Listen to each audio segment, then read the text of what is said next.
So we're going to get started. Let me kind of set some things up for everybody real quick before Gene starts. And that is a couple. So one, he talked about get yourself in front of people. You know, every Wednesday, we took this week off because Gene did business planning clinic, but every Wednesday for the rest of the year, we're doing the 12 weeks of listings where I'm interviewing agents. I interview a solo agent, Gene, so that they can get somebody that's doing 30, 40 deals a year. Yeah. And then I interview a rainmaker. Somebody might be 200, 300, 400 deals a year. And we're interviewing them about where they're finding listings. Every Wednesday, noon Central, 1 Eastern, right here in Pivot Shift Ahead and on Connect Live. You want to watch that. They're like 25 minutes. Next week, it's Julie Jenkins from Baton Rouge. Jean, she's in a college town like you are. She's sold 168 listings this year. Wow. Mostly it's parents of students at LSU that she's working with. So we're going to talk about that. And then Emily Peckham will be on with her. Emily's in her third year in the business. She did 103 units last year. This year, she's probably do about 80, 85 units. 40 something listings, 38 of them are for sale by owners. So you talk about getting in front of people. So that's what we'll do this Wednesday at noon.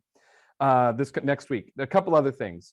When you are done today, you're going to have this business plan that you are going, okay, now how do I implement it? Gene's going to cover some of that at the end of today, but then our enablement team at KWU is ready to help you. And we've got this Implement Your Plan in Command series that's coming up. We're going to post the links in the chat for you. So you can take everything, all the models and systems and stuff you learned today and yesterday from Gene. And then our group is going to work with you to figure out how do you take that and put it in Command so that Command is helping you on this journey of reaching your goals. So those links will show up in the chat throughout the day. So be looking for those. We'll post them so you can enroll. We have 2 tracks. Those of you who've never really used Command, you're a beginner, they'll teach you that. And those of you who've been in it and just want to figure out how do I guarantee I reach my goal, we have the advanced version. The other thing I want to tell you about, and then Gene, I'll let you take it away, is Monday at 3 Central, 4 Eastern, I'm going to be back with 2 of our master faculty members, Jackie Ellis and Todd Butzer, and we're going to go through how do you take your business plan and go from inspiration to perspiration? Because they're going to leave you, Gene, all excited, ready to go, knowing that 2022 is going to be their year, but how do you really make it your year? We're going to get advice from 2 dynamite instructors in our family. That's Monday, 3 Central, 4 Eastern. So there you go. All right, Gene, it's ready for day number 2. So thanks for being here. Take it away. Absolutely. And thank you, James. And I want to piggyback on something you said a minute ago. You are not going to use Command to help you. Command will be the driver of your success in business. Your business is your database. And failure to use a database and failure to use Command is the biggest failure members of NAR make. They don't have a database, or they have one and they don't use it and use it well. And Command, our company converted to being a technology company over this issue. That technology is the heart and soul of business today, and not just our business, but businesses all over the world. And you have to take those training sessions. Remember, there's 2 of them. James, are there still 2 of them? There's one 2. for offices. You know what's funny? Gene, we sold both of them out yesterday, so the enablement team went back and added more. Yeah, they added more because they're free. So we'll put the links in the chat for that. And then for Monday's session, someone said, can I get the link for Monday? You don't need a link for Monday. It'll be in Connect Live and on Pivot Shift Ahead. So yeah, thank you, Gene. Appreciate you. Have a great class. All right, thanks, I will. So we finished yesterday discussing the economic model, and today we're picking up with the very next model. If for some reason you weren't here yesterday, my name is Gene Rivers, and I'm going to be following the manual that you have. And if you don't have the manual, it's in the link here. There's 2 of them, a short version and a long version. I'm going to be going through the long version. The short version is what I'd recommend after the class. You sit down and very thoughtfully go through everything we've talked about, everything you've learned, and then put pen to paper and come up with that truly valid plan. Higher level idea, share it with your coach or your peer partner and have somebody brainstorm with you and kind of pick your plan apart. Maybe there's something you're missing, something you didn't see. I really think you need to take the time to work on the plan equal to the time of the training, which is 8 hours. So I think you need to put another 8 hours into really perfecting the plan, because when you believe in the plan, you're much more likely to do it. Something you put together in 20 minutes, you're not going to have that much faith in it. But if you labor over it and discuss it with other people and pick it apart and rebuild it again analyze it up, down, left, and right, you're going to have a lot of faith in that plan. And that's really critical. So please do the work after the training. Your goal here today is to learn how to do the work of building a business plan. My goal is to lead you through that process, but then afterwards you go and you build it. So I'm going to be driving a PowerPoint. I'm going to work on the whiteboard behind me a little bit, but we'll have a couple of breaks so that you can go to the restroom or get something to drink if you need to, but I'm not going to leave. So during those breaks, I'm going to answer any questions that are hanging around out there, or I'll just sit in silence while we take a little break. So hopefully I won't be sitting in silence. All right, so let's get started here. I'm going to open up the PowerPoint, and here we are, the lead generation model. If you look in your manual on page 4.1, this is the lead gen section 4, lead generation model. Right at the top, it says lead generation, capturing the contact information of persons who have shown interest and the types of services you offer. Now that would be strangers. And we have two categories of people in your database. One is a lead, someone who's raised their hands that you don't know that they might be thinking about buying or selling real estate. And then a contact, someone you have a relationship with. And this is just terminology. This is a definition. In the old days, we call them METs and non-METs. Today, it's lead and contact. They know you're a real estate agent. You have permission for two-way interactions, and hopefully you have a value-based relationship. If you look in the middle of that page, it gives you this look. Whoops, I'm sorry. It gives you this look of this pyramid where marketing is at the top, but it's founded on prospecting. If you've been in this company any amount of time, you've heard this phrase. Your goal is to be prospecting-based, marketing enhanced. Truth is, when the Red Book was written, a lot of those agents that were studied were marketing-based, prospecting enhanced. And that basically means they would reach out to someone who reached out to them first. So they would do marketing, whether it's billboards or radio or direct mail or magazines, real estate newsletters, you name it. They would do lots of stuff to stimulate a response back. In the crash, in the big collapse, Rebecca is my wife and partner. Rebecca and I were doing a ton of marketing, and including the web. And we built up our internet lead generation. We were spending a lot of money on it, but it was working. We also were doing farming and doing a lot of mail, and that all worked. But in the collapse, deals fell apart, prices went down, commissions shrank, and we started cutting all the marketing. And we weren't alone. It was the entire industry dropped a lot of marketing expense. Then what did we discover? Prospecting works. Prospecting works because when it's all you got, you do it. And we did it, and it works. And I want you to think about it this way. What this statement really means is talk to people first and then market to them. So if you do an open house, you have 15 couples come through, 5 are not working with any agent. You want to follow up with those people and send them stuff. Now, you send them stuff, and then you follow up with a phone call to make sure they got the stuff and to see if they have any questions. And if they have a question, you tell them, well, I'm going to send you some more stuff, and I'll follow up to make sure you got that stuff and if you have any questions.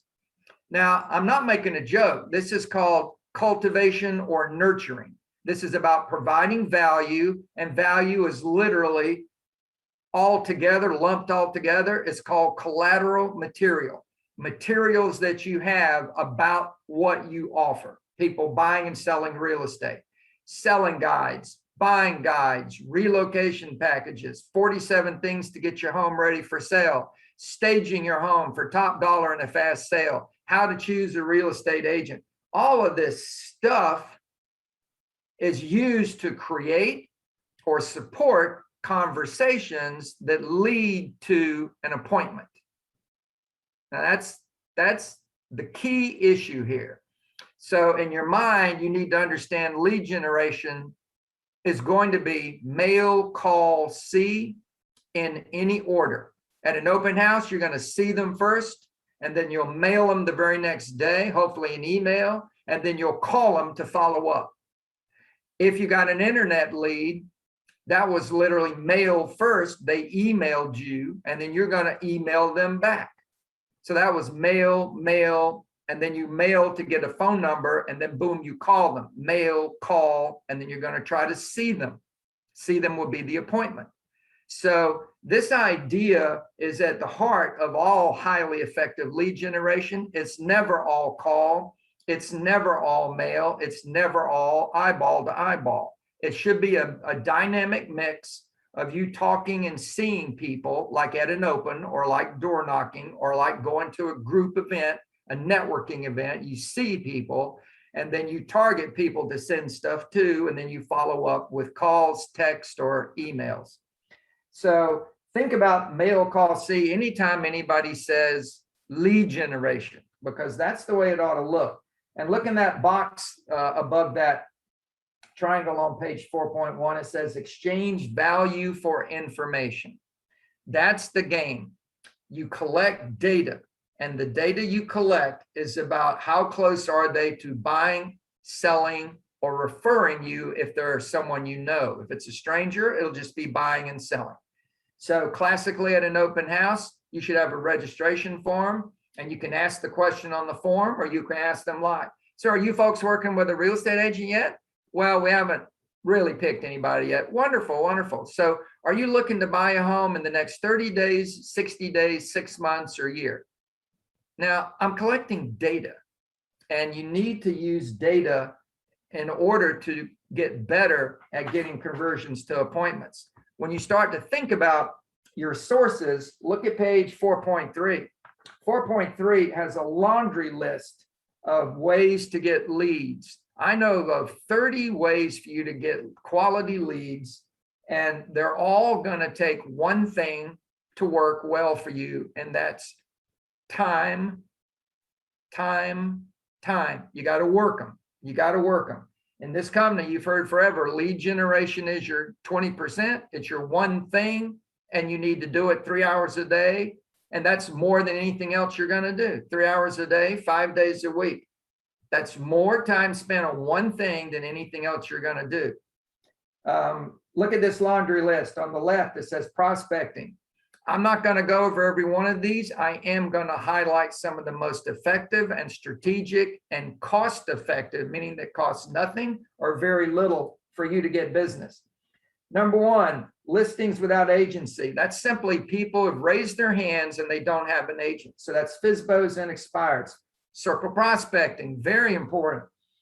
Look at what this list is: neighborhoods, apartment complex, solds, listed properties, just listed, just sold cards. People live everywhere.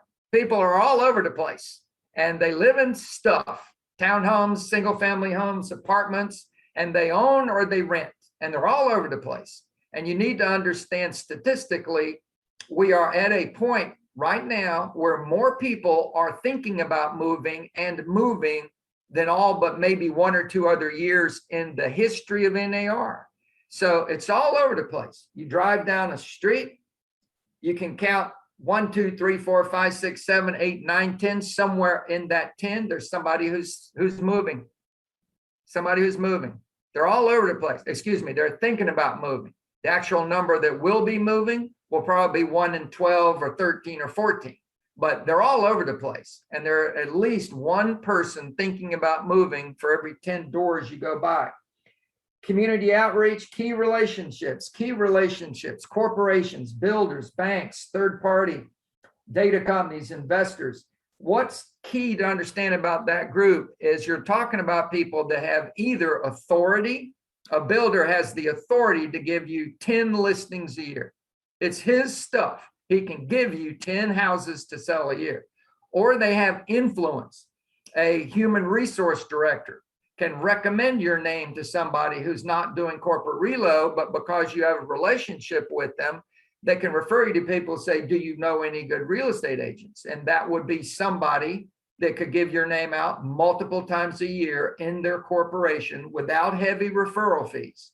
Corporate relo has a heavy referral fee, but not an HR person giving your name out to people in the company that are not corporately relocating. They're just buying a bigger house or they're downsizing. There are people that can give your name out that have authority or influence. And remember that. Teaching and speaking opportunities. You don't have to get invited to speak somewhere. You can put on your own seminar. And the two most important seminars you could consider doing are the home buying seminar and the millionaire real estate investment seminar. Text correspondence, texting has become an extremely important tool of communication and information gathering and conversion to appointment. So get creative about texting, look into texting and how you could utilize that in your business operation. On the next column, it says both, meaning prospecting and marketing. Farming is a strategy of communication over time with strangers. And you can farm geographically or demographically. It's either who people are, like nurses or first-time buyers, or it's where they are in this zip code, in this neighborhood. But the whole thing is farming. Actually, if you work FSBOs consistently all year long, you're farming FSBOs because it's consistently touching them until they either sell or they list with you, or they list with somebody else, or they decide to go off market. But those are farms too. Events, very important. Open houses, very important. 64% of people who bought homes last year, according to NAR, visited at least one open house. Now, anytime 64% of consumers of a product or service do one thing, you can get in the middle of that. You can just make it a priority to get in the middle of that. I know people who get highly qualified leads every single week from doing open houses. And they get 15, 20 groups of people, meaning individual entities through, whether it's a single person or a family. They get 15 or 20 every time they do an open because they do it right. Seminars, also, we just mentioned. Networking, sphere and past clients. Well, no kidding. James and I were having a conversation before we started today. We're kind of warming up the technology. And we were talking about this very simple fact that people that you know trust you. Family members, friends, they've lived with you. They know you're smart. They know you have integrity. They know you're hardworking. If they actually believe all of that about you, they will hire you to buy or sell real estate. It's that simple because they trust you. They know you and they trust you. Trust is the heart of getting people to do business with you. So you've got to work them. We're going to talk more about those separately in a minute, but you've got to make that one of your cornerstones of your business. If you're a new agent watching this, this is likely going to be where you get all or nearly all of your business in your first year. And you need to be really intentional to do that. You need to be really smart about it. One thing I'm going to suggest for all the new agents that are watching this is you need to do what all other small business owners typically do when they open their new small business. And that is they have a grand opening party. And you should have a grand opening party of your real estate agent business. Now, this is going to take work. If you were opening a sandwich shop, what would you do? You'd spend 3 to 6 months of finding a location and coming up with a theme and remodeling the space and hiring at least one other person to work in the sandwich shop, and you'd have menus to print. So after 3 to 6 months of work, you finally open the doors on your business, right? And you have a party and you invite everybody you know to your new sandwich shop. Well, you need to take 3 to 6 months, take Ignite, take Bold. You need to read the Millionaire Real Estate Investor book, the Millionaire Agent book, the Flip book, the Hold book, the One Thing book. You need to build your selling guide right now, your 2022 guide to selling homes in the marketplace that you intend to focus on, your 2022 guide to buying homes, your 2022 guide to investing in small scale residential real estate. You need to build a relocation package. You need to get all of this stuff, and we already discussed it. It's called what? Collateral material. You need to get all this stuff built. And then you need to invite all your family members and friends to either a park or to your backyard and have a barbecue and have 2 tables, and one has all the books, the flip book, the MREI book, the hold book, the one thing book, the Your First Home book. It's being rewritten, by the way, greening your home. And then on another table, your selling guide for 2022, your buying guide, your investing guide, your relocation package on the other table. And you can have some collateral material. And you tell everybody, thank you so much for coming to the grand opening of my real estate business. I've spent the last 6 months getting prepared, and I want you to use these materials. These books are available to you. Any of you who want a copy of these books, it would be my pleasure to give you that book. These are my collateral materials for 2022. I'm asking all of you to take these materials and review them. I'm going to email them to you. I'd like you to review all of these materials so you can gain insight into my personal real estate business. Now, ladies and gentlemen, if you do this, you will have business right out of the gate at a faster rate, because they'll tell you this: I've never seen anything like this. And when they tell you that, you've earned their business, and they will be referring you, I assure you. All right. Gene, on the last column. Hello? Yeah, this is Trey here in Atlanta. I love what you're saying about the selling guide and the buying guide. In the spirit of clarity, are you saying build and create that, or are you saying find that it's already ready for us? No, I'm saying you probably already have that. It is your pre-listing package for a seller with a different cover page, your pre-listing package for a buyer with a different cover page. Now, if you don't have those, they are, I don't know, maybe 500 examples on KW Connect. I mean, they're all over the place. And with Connect, you can pick 1 or 2 you like, and it will automatically allow you to modify it to be you, right? You can get this done faster than you think. Okay? Yes, sir. Thank you. Yeah. All right. So look on the far right column where it says marketing. You got advertising, pay-per-click, SEO. This is command all the way, and you need to be there. You need to be competing with Zillow and every other disintermediary out there, your agent competitors, your Coldwell Bankers, your C21s, your whoever. You need to be competing with all of them online with pay-per-click and SEO, but in a narrow vein. It's just your sphere, just your zip code. You want to focus on doing the bulk of your work, but you need to do it. And then down to social media. Again, command is built to work the 2 heaviest eyeball arenas that there are.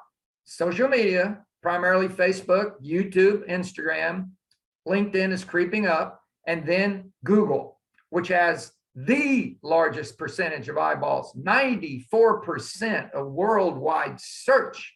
So when people search how to price my home to sell in a certain zip code or in a certain part of town, you can have your ad pop up. Now you can play that game, and Zillow can't play that hyper local game, and you can.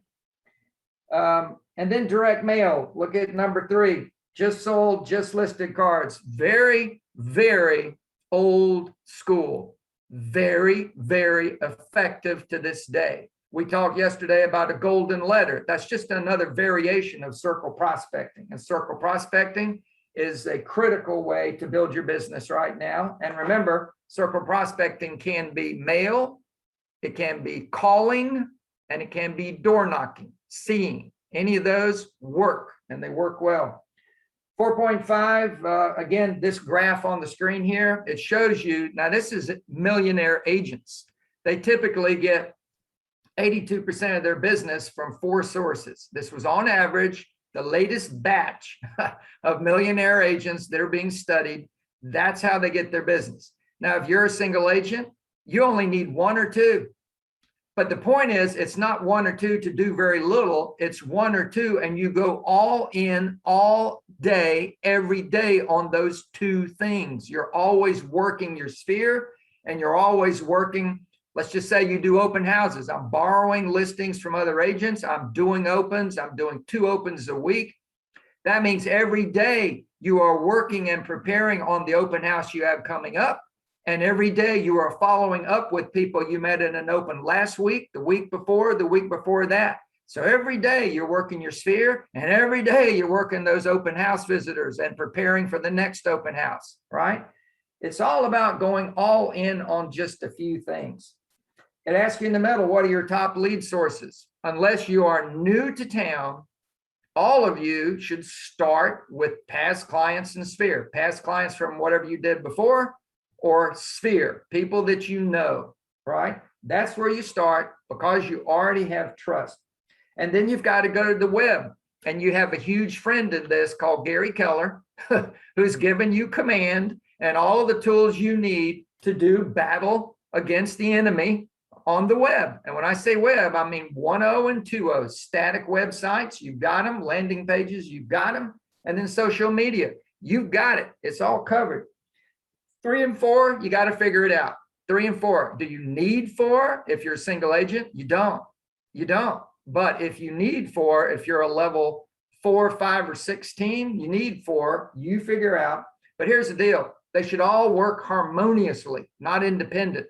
So if you are going to do your sphere and past clients, and you are, they live kind of everywhere, right? If you have a good sized sphere, you got young people, you got other people that have young kids, you got people that got teenagers, you got people that are retired, you got a big demographic slice, and they live all over. You got to make up your mind, though, where you want to focus your effort, and you would use the web to drive that focus. And within that area of focus, if you're going to, I'm just throwing an example, if you're going to geographic farm, you pick an area in that area where you're working on social media, developing a brand identity for this part of town, and within it, this neighborhood. And then open houses. Let's say your 4th was open houses. In your farm area or in your geographic area, if you get a listing, you will always do opens in that area that I'm focusing on. I'll get listings in other areas, but I'm not doing opens there. I'm doing them where I'm on the web, I'm doing them where I'm mailing, and I'm doing them where I have my focus. Make them synergistic. That's the point. And then on the bottom, the old triangle, we talked about it yesterday, leads, listings, and leverage. And then we discussed the new one. The new triangle is still leads, listings, and leverage on the outside. And on the inside, it's think, earn, net, receive, and give a million. This is a good look at your database. This is what Command does for you. At the very top, it says lead generation on the left and lead capture. And the best thing to write there is MOFIR, M-O-F-I-R, make offer for immediate response. Everything you're doing that's marketing should be constructed the same way. You're going to probably benefit from understanding this basic model. You want to have an image that grabs attention. Think about an email postcard, an image that grabs attention. You want to have a statement, and it may or may not be related to the image, but you have a statement. And then you have an offering related to the statement, and then you have a call to action.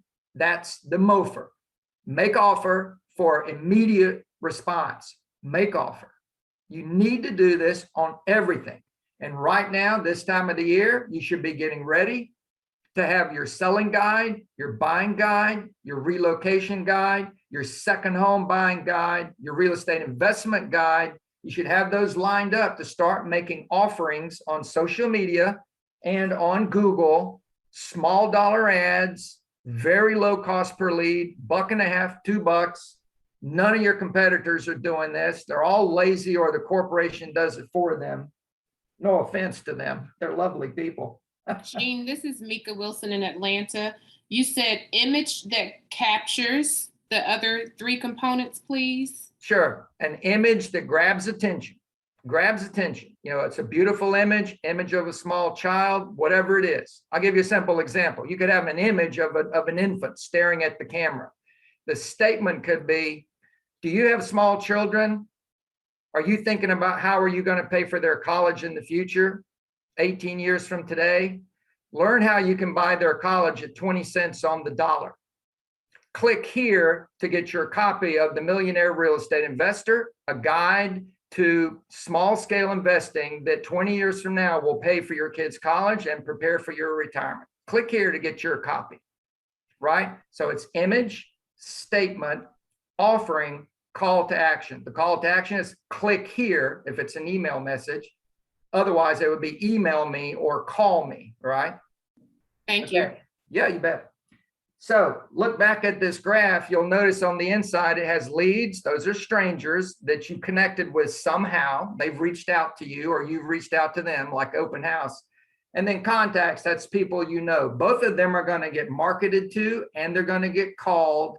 And that's called nurturing or development, right? That is exactly the process. You mail them, you call them, you mail them, you call them, you mail them, you call them until you get an appointment, right? That's it. So you prepare them on the bottom for conversion, and that simply is a timeline. The truth about data is it's incredibly mineable if you have data. My wife and I have 4 kids. They're all grown now. I got 2 still in college, but they're all grown. But you would have known when my baby was born that we would be moving 18 years from that date, because we ended up with a big house because we had 4 kids.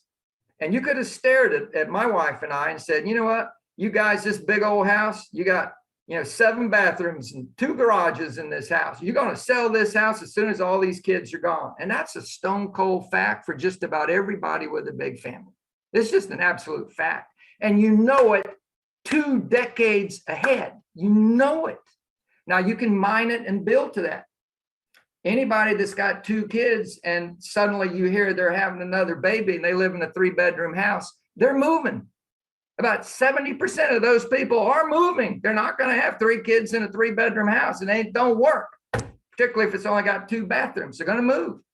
This kind of data is critical for you to collect, and it's all around the acronym FORD, F-O-R-D. The number of people that you need in here is related to conversion rates. How many METs, how many non-METs? Your MET database, these contacts, these people you know, there is a ceiling to how much business you're probably going to get out of them, and then you're going to have to switch and go to stranger business. And we will talk more about that in a minute. Turn to the next page. It talks about communicating with your database. Communicating with your database. The issue is frequency. The number one issue in lead generation that is effective is consistency. And it's about who are you mailing, what are you mailing, and how often are you mailing them? And that's these issues here: frequency, consistency, gain permission. Now, from the people you know, you have their tacit permission to contact them. And then create value, offer value that's important to them. Look at that bottom statement. It says segment leads and contacts into groups. You want to segment them into groups. What are those groups? Those groups are about the kind of housing that they're at, because it's similar messages. So you have first-time buyers in your database. You have growing family in your database, small kids. They're leaving the little 2-bedroom condo they bought, and they're getting a little 3-bedroom, 2-bath house, growing family. And then you have move-ups, bigger house, nicer neighborhood, better school zone maybe. And then you have second move-ups in a golf course community, maybe on the golf course. And it's probably going to be their terminal house, their big forever house. A few people might do luxury, but that's a statistical minority in all communities as in terms of the percentage of homeowners. And then you've got people that downsize. And then you've got investors, real estate investors. And then you've got second home buyers. And then you have small commercial. Now, all of those create messaging you can send out to everybody you know that owns their own business. You can message them. Are you tired of paying rent to someone else? Are you tired of buying a building for someone else? Own your own small commercial building. Click here to get more information. Have you ever thought about a second home? Now you would be sending these out to people that own either the move up or the second move up house or the luxury house. Have you ever thought about a second home? I have connections worldwide. Where would you like a second home? On the Spanish Mediterranean? Would you like a home in France in the Côte d'Azur? How about a place in Colorado Rockies? I've got connections to help you find the best second home of your dreams. Click for more details. You get the point here. Separate them into groups so that you can message the groups accordingly. Yes. Question on that. The groups you would be in command be tags, and then we can have the smart plan for those tags that would then automate that message. That's exactly right, Jake. Thank you for hyper focusing on that point. That's exactly right. Everything I'm talking about here is what command can do for you, but you gotta have the data, or the technology is wasted if you don't have the data. So when you look at these campaigns on 4.11 right here in the middle, it says one to cement. This is a big thing, like a client party every year, or what I've just been talking to you about coming up. You have the chance to really raise the bar with your sphere and past client business by sending out your 2022 selling guide and buying guide, which, if you don't remember, Trey and I talked about this. This is simply your pre-listing package for a seller with a different cover sheet, pre-listing package for a buyer with a different cover sheet.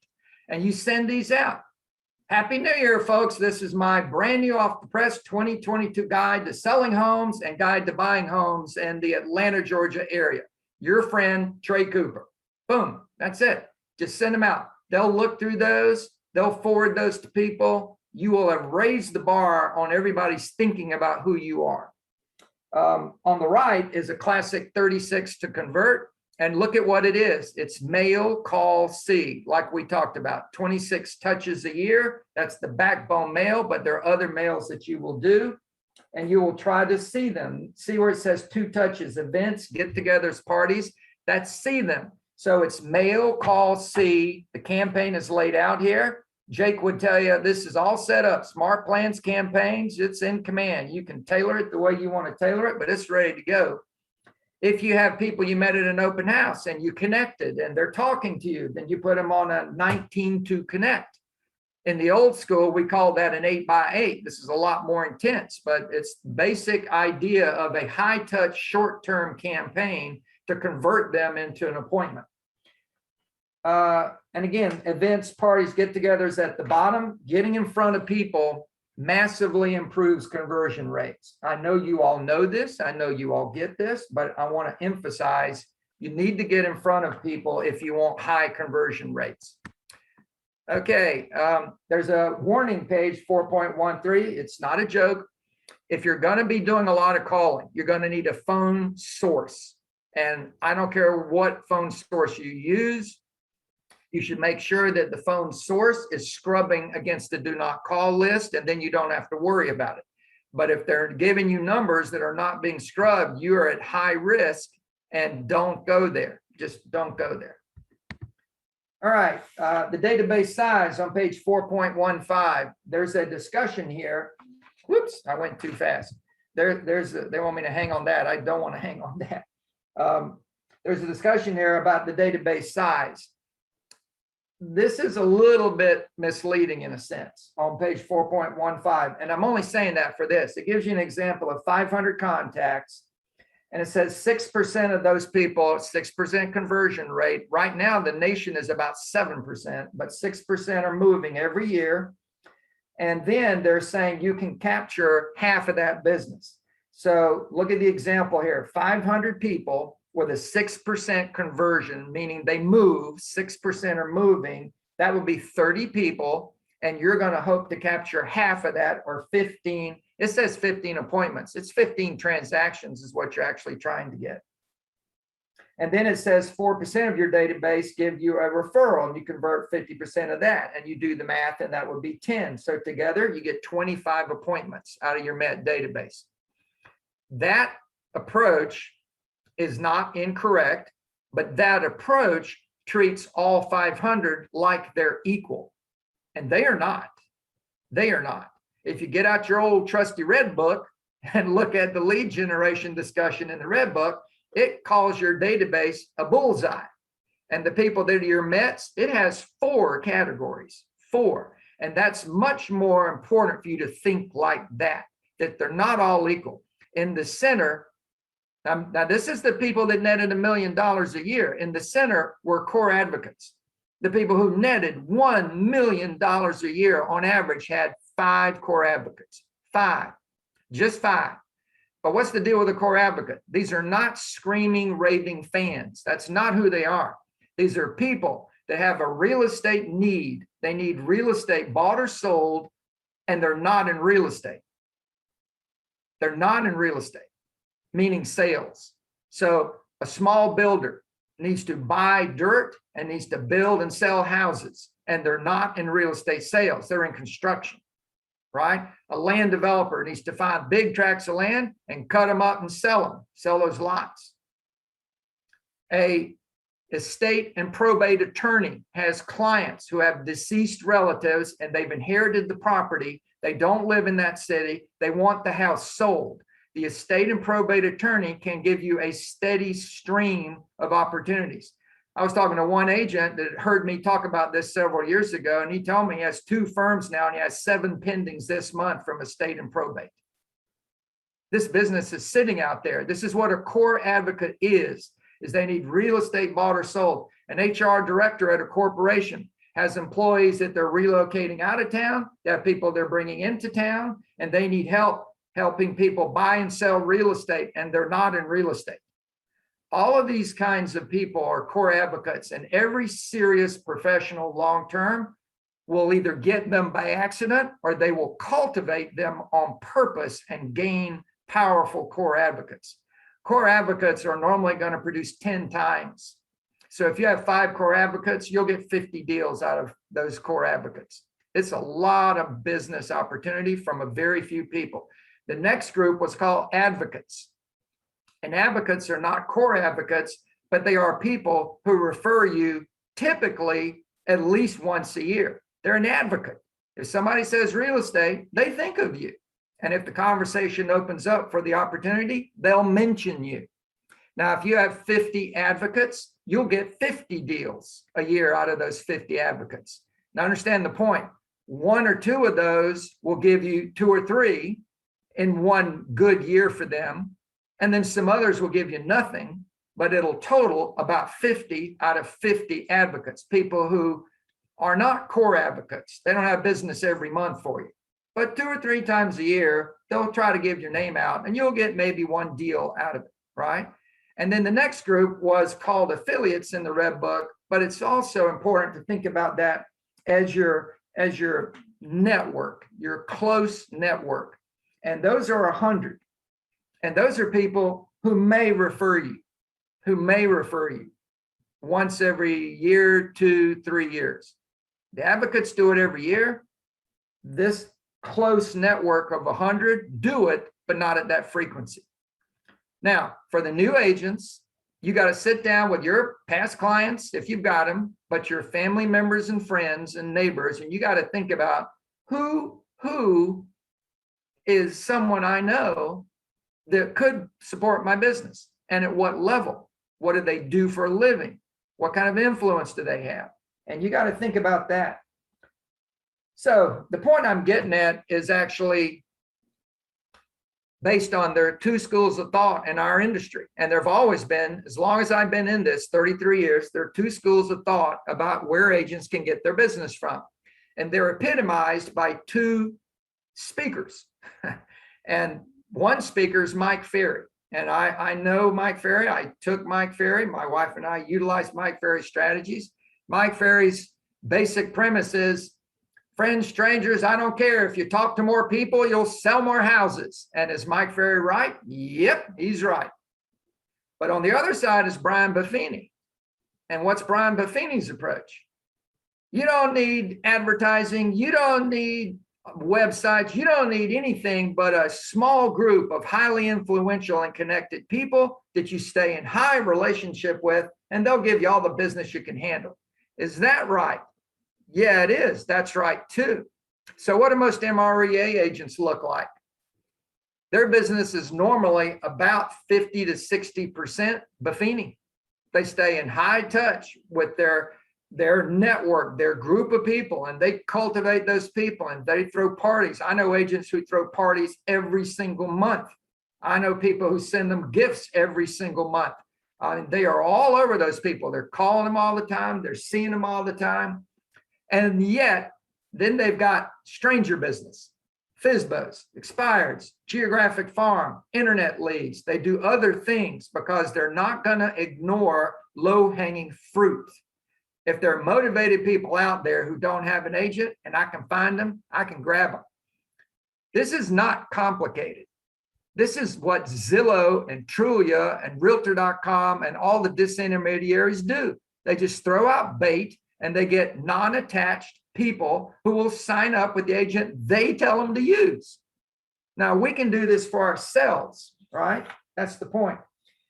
So I would tell you to consider, in terms of your database, look at the numbers of past client repeat and referral business that you got this year.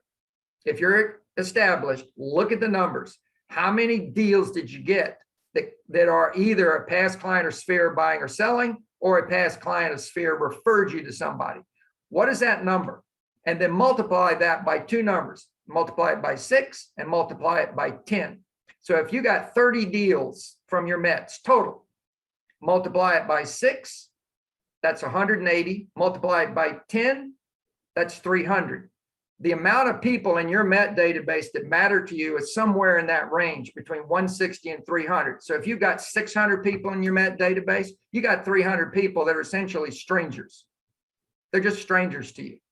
You met them at the Chamber of Commerce 4 years ago. You got their business card. You put them in your database. You haven't seen them or spoken to them since.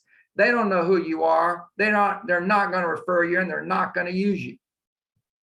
And you need to get that group outside of those other 150 to 300 so that you can focus on those people, because that's who matters most, right? Okay, on page 4.17, it talks about these best issues. Lead generate every day for 3 hours or as many as it takes to achieve your appointment goal. Single agents, busy single agents, you don't do that. Not because you're not willing, it's because you can't. You got buyers in from out of town you're with all day long. You got seller appointments in the morning. You got too much going on. Now, here's the point. I know you're not going to be able to hit your number every day, but you better doggone do it every week. So you got to make up for it. It's that old saying, if you erase, you better replace. So if you're busy, don't fret over it. Fret over, are you going to replace that time? That's what you got to worry about. And you got to stay on track weekly, or you fall too far behind and you'll never make it up. It says time block for lead generation in the morning. I get it. It's about developing the habit. Here's the truth. There are people in your Met database, and you will never get them on the phone in the morning, ever. You won't get a school teacher. You won't get a nurse. You won't get a doctor, a judge. There are all kinds of people that you need to talk to because they have influence or authority, and yet you'll never get them in the morning. So all I'm telling you is you're going to need to do lead gen in the morning for the morning people, and you're going to need to do lead gen in the evening for the evening people, meaning when you can get a hold of them. Lead generation is about getting in contact with them. I've had people come out to me and say, I've tried all year long, but there's so many people I can't get a hold of. And when are you calling? In the morning, 3 hours, 5 days a week in the morning. But did you try any evening calls? No. Is that allowed? Yes, that's allowed. Of course it's allowed. And all I'm saying to you is those of you that have serious databases, you have to do morning and evening lead generation on the phone with your Mets. You have to. That's the only way you'll get a shot at talking to everybody. Now, notice what the 3 hour says. This is really important. I think a lot of people don't get this. 1 hour is about preparing, 1 hour is calling, and 1 hour is data entry and follow up. And you can either do it as you do the calls, or you can do it at the end because you take notes, but you got to do that. Avoid these traps right here. Not using prospecting and marketing. That's a trap. Relying exclusively on referrals. Yeah, referrals are too expensive. Don't rely on referrals. Undervaluing the benefits of touch campaigns and smart plans and command. Avoiding quarterly calls. Don't avoid those. Do more than a quarterly calls to the people that matter the most. You'll call them a lot more. Not entering your leads, having multiple databases instead of one. A lot of us, as KW became a tech company and started working on Command, we were straddling 3 databases. We were not including Command. And we have finally consolidated everything into Command. And that's been a real hard thing to do, hard challenge, but we're there. Not taking advantage of Facebook ads in Command. And I would write there, Google. Do not ignore Google. Pay-per-click with Google. They have more eyeballs than Facebook does. Don't forget about them. Leveraging technology on page 4.19. This is nothing new. We talked yesterday about Command. I heard we sold out those classes about how to take this training and utilize Command to drive the whole thing. I encourage all of you, there's 2 tracks, people that are brand new to Command or people that have some experience with Command. Find your track and get it done. And then on 4.21, you have what's on your screen, your business plan for lead generation. You got to choose your sources. I mentioned this yesterday. If you're a single agent, your quote red book is training called 36-12-3, and it stands for 36 sales in 12 months, 3 hours a day on lead gen. You need to download those. It's a series of manuals, and it's designed to help you focus and plan and then study some of the most productive lead sources, and they're still highly productive. Your METs, FSBOs, expireds, open houses. It walks you through what are the best practices of each of those. You should study those. You should try those on and then pick the 1 or 2 you're going to focus on the most and do it, and just go do it. We talked about the campaigns. You're going to need to go into Command and figure out as you put your database in there and put your plan into action, what campaigns, what smart plans that already exist are you going to adopt, or are you going to go and create your own? On page 4.23, it all lands up on your 411. Look at your 411 here. You can see it's got your annual goals, your monthly goals. This is your lead generation, and then your weekly goals. It's just right there. And you're going to build as we go through each one of these models. You're going to build on what's there. So we're going to stop and take a little break. Any ahas, any comments? Any ahas, any comments? I know we had some questions along the way, which is awesome. But what about right now? And Can this I go back? This is Deborah from Montclair. Good morning. Hello, Deborah from Montclair. Can I go back to yesterday for a minute? I have a clarifying question for you. You're the only one who's asking a question, so we can go back to last year if you want to talk about last year. Get out your calendar. What were you doing 1 year ago today, Deb? So listen, I was jumping for joy when you presented the GPS and you started with the 3 priorities are systems, tools, and people. And I was talking to my new gang this morning, and they were jumping for joy because this is exactly what I have them doing every day. One question that came up is, I'm thinking, so there's systems, right? 5 systems. 5 systems where you have the growth as one of those 5. I'm trying to fit in their scripts and their script practices in that GPS. And so I could see it fitting in under growth, 1, but I could also see it fitting in as a tool. Like, so the scripts are the tool, right? Yeah. And the actual activity of practicing those scripts is part of their growth plan every day. No, that's not the way it's intended. The growth is hiring people. I mentioned this yesterday. If you are not hiring anybody, if you're a single agent, you don't have the growth system. You have 4 systems: lead generation, seller, buyer, and financial. Script practice is squarely in the lead generation system. We just looked at it. Remember, we said that the 3 hours a day of lead generation, what's the first hour? It's getting ready. It's literally practicing your scripts, getting your phone numbers, figuring out who you're going to call. Now you're ready. Now you get on the phone and call, right? And then when you're done calling, then you take the data you collected, enter it into Command, set the next point of contact, email or deliver a piece of value you may have discussed, and then set a follow-up contact based on the piece of value you sent them, right? So everything that's under role play, script practice, that's lead generation. That's really Never, ever, ever done. When you take bold, what do? You prepare, you practice scripts, you get your mindset, then you get on the dang phone. And I don't care if you've been doing this 15, 20 years, you do the same dang thing all the time. And you know what? Your business goes up. You know why? Because you need to stay in script practice always, always, always. Awesome. Awesome. Thank you for clarifying that. Yep. Appreciate it. Yep. Let's never forget that top athletes spend far more time practicing than they actually spend playing. What's the message?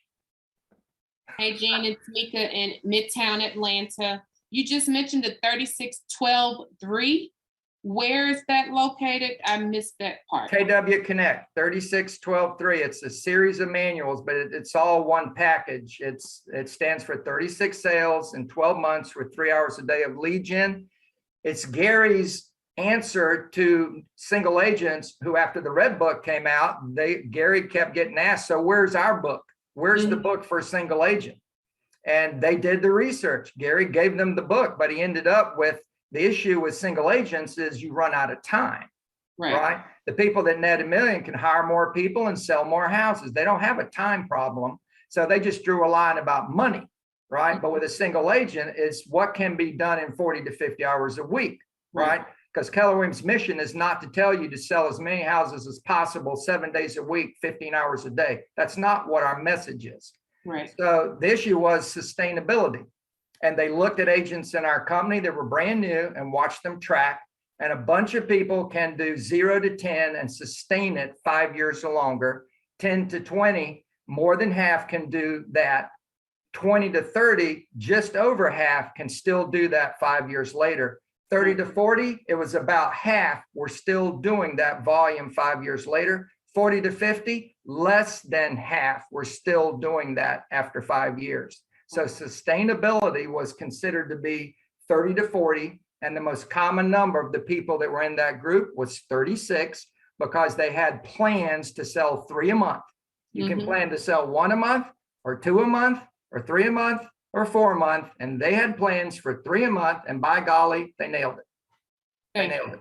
Yep. I have a question. This is Armina from LA. All right. Hello, So Armina. where can I get all this interactive like business plan? Is it in KW Connect that I can download those? Where I can log in my numbers and change and whatever. Yeah, you need to take one of those training classes. It's interactive with the I think you've got the links in the chat box that you can click on, but the training programs are there for you. That's what you need to do. What else? Real quick. I have a takeaway. You got a takeaway. Yes, sir. You know what I love it. love, Trey? We have I think we have the Atlanta Mafia on today. We got, we need some more West Coast people here, but no offense, but go ahead. Well, you know, me and Meek are holding it down for Atlanta. I love that. I love that. My biggest takeaway is 64% of people who visited at least one open house. That's right. My fourth quarter strategy for luxury is to build my luxury business through open houses. So I love that. And then I also love how much you talked about the selling guide, buying guide, investing guide. And through client events, I intend to use that. Like you said that a lot of times over the last couple of days. And so that's really stuck with me. Let me tell you, collateral material is what separates the 20 from the top 10. In other words, the top 10% of the top 20 are people who use a lot of collateral material. It's the best bait there is on Facebook, on Google, relocation packages, buying guides, selling guides. I mean, all this stuff. And the classics, find out what your home is worth. You should offer that all the time. Get a list of available properties. See my up and coming listings. See my, every week I have my 5 list coming soon properties. Get your copy here. You know, all this kind of stuff is what separates the top people. And agents can build it. It's not like you can't do it. And when you do opens, Trey, or any of you, when you do an open house, you should merchandise your open house with the same materials we're talking about. A lucite stand with a sheet of paper in it. Haven't bought a home recently? Sign below to get your free 2022 guide to buying homes in Atlanta, Georgia. They go walk into the kitchen. Here's another lucite stand. Do you need to sell in order to buy? Sign in below to get my 2022 guide to buying homes or selling homes in Atlanta, Georgia, and find out about my easy one move plan, right? Are you new to Atlanta? 450-page relocation package. Sign in below. Everything you need to know about living in Atlanta. Free, no cost, no obligation. I mean, this stuff will get you leads like crazy if you just have it there. People will say, excuse me, do you have one of these selling guides available? There seem to be run out. No, ma'am, I ran out a long time ago. Like 5 years ago, I ran out. When you're like the second home selling guide, I'm sitting here like, man, I want to read that. And I'm an agent. I should know all this stuff. Yeah. So, I mean, they're catchy titles. People are going to want to read that. Yeah. People will rule the house out in 2 minutes of walking inside, right? But they'll stop because of this merchandising. And that's why I use that term. You need to merchandise the house, because almost everybody who comes to the open house is not going to want to buy it. And we know this before we do the open, right? Yes, but sir. They will respond to other things that they might want. And bing, you got yourself a lead. Love it. Hey, Gene, I wanted some clarity. I know we talked about the percentage of your database that actually matters. You said multiply by 6 and 10. Was that multiplying the amount of referrals that we received or the amount of actual deals that we did? No, the actual deals that you got. The Red Book said that the business from a Met database was 2 deals for every 12 people. You might remember that. Yep. And the reason it said that is because one deal was a Met themselves moving, and one of them was a referral from a Met, right? So it said you got 2 deals for every 12 people in your Met database. Right. Well, if you look at that number in units, it's 1 in 6. So if you have a high flying Met database, you ought to get 1 deal for every 6 people, right? MREA2 numbers, now this is from a couple of years ago, and I think it's gotten worse, not better. But from a couple of years ago, it said that number had fallen to 1 in 10. Now that's a massive fall off. If you had 600 names in your Met database, MREA1, you got 100 deals a year. 2 years ago, it was down to 60 deals a year. And I think it's even less now.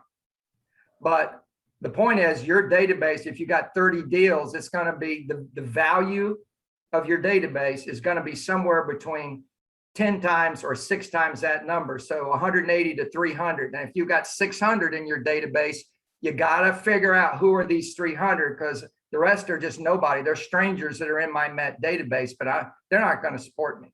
Is there anything more that we could be doing to work on that other 300 to get them into your place, or you just say focus on the ones that are? Well, if you've been doing a 36 touch to all of them, and you still have a very low amount of business coming out of it, just realize the first thing you got to do is get clear on who matters in there, because you got a bunch of people who don't matter. You've been marketing them for 4 years and they've never given you nothing, and they've never bought or sold with you. You just met them at the Chamber of Commerce 5 years ago.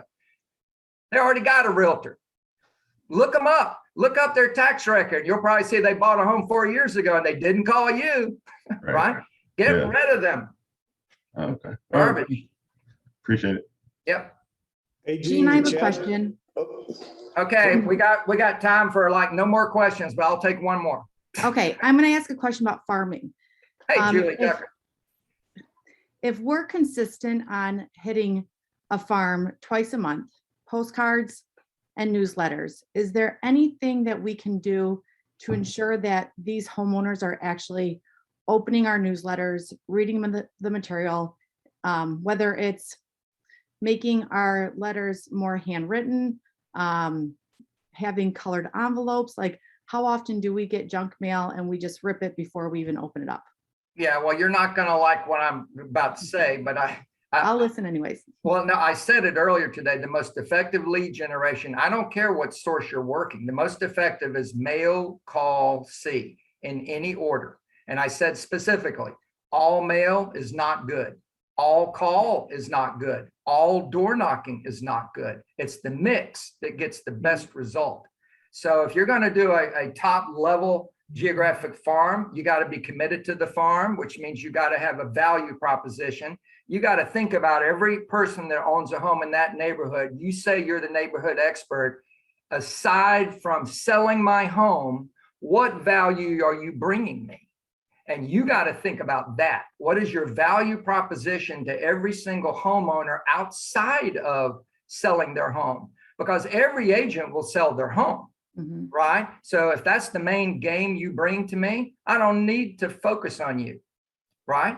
But if you have a value proposition that's higher, then when you launch a geographic farm, you should send out your value proposition statement and you should door knock, because your mindset about being dominant in a farm is I need to meet every single homeowner. There's no way you are the legitimate neighborhood expert if you're not trying to meet every single homeowner. That is the only legitimate way you can be the neighborhood expert. Sure. Think about it. How many agents say they're their neighborhood expert and they ignore the homeowners? They never call them, never try to meet them. But I'm your neighborhood expert who you've never met and never talked to. Peekaboo. Thanks. You got to do that. My Yeah. wife and I have door knocked. We've given away watermelons door to door on the 4th of July. We've given away pumpkins for Thanksgiving. I'm talking thousands of pumpkins over the years. We had 2 neighborhoods, one big farm because they touched each other, 1,300 homes, and we dominated. And the main way we did it is we were always there. We were always, every Saturday morning, we're walking around the neighborhood. We're talking to people. Hey, how you doing? How's your kids doing? I saw those trucks outside doing some work. Do you need any other vendors? I got a vendor list I can give you, blah, blah, blah, blah, blah. So on a farm, how often would you say you're having face-to-face interaction? Every Saturday morning, you should be door knocking 50 doors. It's just routine. If you Yeah. got 500 homes, then it'll take you 10 weeks, right? 2.5 months. You've door knocked every door and then it starts all over again. You're never done. And if that's your mindset, then when it's pouring down rain, you skip it. You don't do it, right? So you can afford to skip every now and then. You know, you're on vacation, you skip it. But your mindset is every week I'm doing 50 doors. And if I miss 2 Saturdays in a row, then I'm going to go on Wednesday night or Thursday night and door knock. I'm going to get the job done. Perfect. Thanks. Okay. Remember this, you will dominate when you will do what other agents won't do. Then you'll dominate and they'll just look at you with fear. She's crazy. She's door knocking them people all the time, all over the place.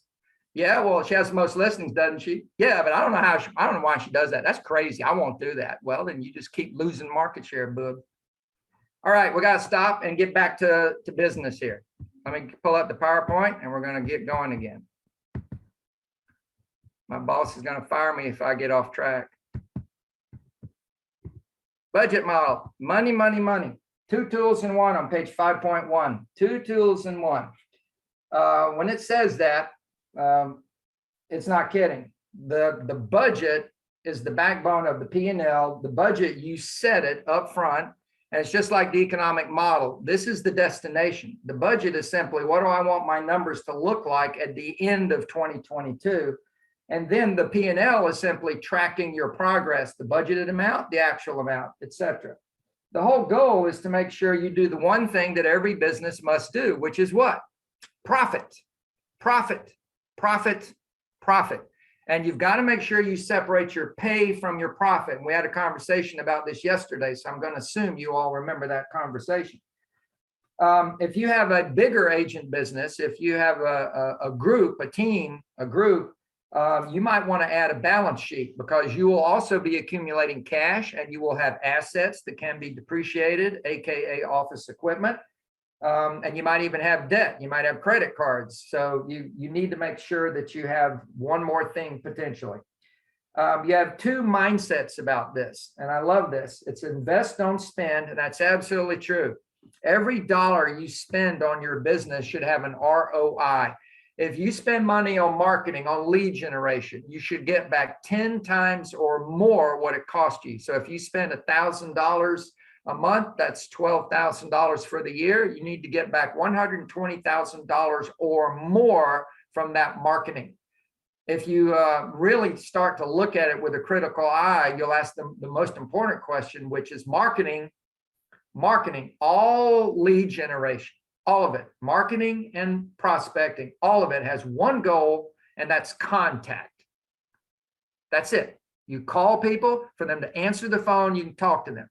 You mail people for them to click and send you an email message back so you can start a dialogue through email, but it's contact. And the goal of contact is one thing, and that's the appointment. Now, the appointment is the money shot, right? So you got to ask yourself the question, how many appointments will $12,000 a year get me? And you need to know what money you make per closed deal, and then you can figure out how many deals do I need to do before I break even or get 10 times. If you make 10 grand a sale and you spend that $12,000, how many deals do you need to get? 12 deals. That'll be $120,000. I got my 12,000. I got 10 times, right? Boom. Now, how many appointments do you need to get the closed sales? Double that number. So if I need 12 sales, I need 24 appointments. So will this lead gen thing I'm spending this 1,000 on give me 2 appointments minimum every single month? And if it does, it's working. And if it doesn't, it's not working. If I hire an administrative person, they're going to make me 3 times their cost. If I hire a buyer agent, they're going to make slightly more than double their cost. If I get a listing agent, they're going to make me 10 times their cost. There is a multiple on anything that you do in business. And then number 2, practice accountability, not accounting. Well, do both. Practice accounting and then hold your money accountable, because I would definitely tell you to do both. These are the terms. Cost of sales on page 5.3. We have cost of sales. That's the 30 off the top before the broker gives you 1099 income. So that would be whatever your agents on your team get. That would be a referral fee you had to send me because I sent you the referral. That would be what the brokerage gets. In some states, other states, the agent pays the broker out of their account. And then you get the gross profit, and I don't worry about that. Worry about the bottom line. Operating expenses is also 30. The 2 big expenses in operating are lead generation and salaries, and those are overwhelmingly the bulk of that category, as much as 20 to 22% of that category. And then you have your net income. Nothing complicated about that. That's pre-tax profit. So these benchmarks here, plain as day. Look at page 5.5. You have the cost of sales. Shows you listing specialist 125, buyer specialist 6.25. This is right out of MREA, the current MREA 2 data, and that totals 750,000. Notice that 5% and 25%, that's of total GCI. On the list side, the listing specialist got 10%, but because the business was half sellers and half buyers, it equates to 5%. And then on the buy side, same thing. It was 50% on the buy side that the buyer agents got paid, but that makes it 25% of the total GCI. The one thing to notice about that is when you pay too much on the buy side, you can only pay so much on the list side, or vice versa, just however you spin it around. But if you're going to be at 30%, you're going to have to pay attention. Now, if you're a single agent and you think I'm not talking about you here, I am talking about you. If you remember yesterday, I told you to move the decimal points in the model, and you would have a model for not net $1 million, but for net 100,000. And the gross wouldn't be 2.5 million, it'd be 250,000. Well, here's your paycheck for licensed work. Move the decimal point. You get $12,500 for the listing work you did. And remember, 17 of those closings, 17 to 18 were listings, 17 to 18 were buyers. So you'd get 12,500, and then you'd get 62,500 for the buyer work. So your pay for work was $80,000. Now you've got the profit of $100,000 and you've got more income for your salary because you're the single agent. You also do all of the admin work, and that would be the salary. So if you think about it, and I said this yesterday, if you're gonna compare your budget to MREA, you've got to pay yourself accordingly for the work that you do and not out of budget. But you've got to account for it or it makes no sense. If you have closed listings and there's no pay associated with those closed listings, that doesn't make any sense. Somebody did the work. Somebody had to get paid. So what was the pay? So if you look at the bottom of that page, it shows you operating expense compensation, that's salaries, 360, 14%. So if you're a single agent, it's 36,000. So you add 36 to your 80, your compensation was over $100,000. That's your pay for work. And that's what you should literally talk to your accountant. That's what you should be paying yourself is your legitimate pay for work because the work got done. And now you've got a profit of 100,000 also. You can see these categories are changed. If you look at MREA 1, the compensation was 12.2. Now it's up to 14.4. We're going to look at more detail in a second. Recommendation is 15% tops. Don't go over 15%. Lead gen is down, and that's mainly because people are doing a lot of digital marketing. Digital postcards don't cost you nothing, but we're having to hire more talented admin to do a lot of better database management work. Sound familiar? So we're down in one, we're up in the other. The rest of these are single digits. So what's the point? There's only two to keep your eye on. It's compensation and lead gen. The rest, you're going to pay it. You can get a new quote on your office supplies every year, but if you save 20%, it still would be 20% of 1%. It's not a big number to worry about every month or every quarter. You just worry about it once a year.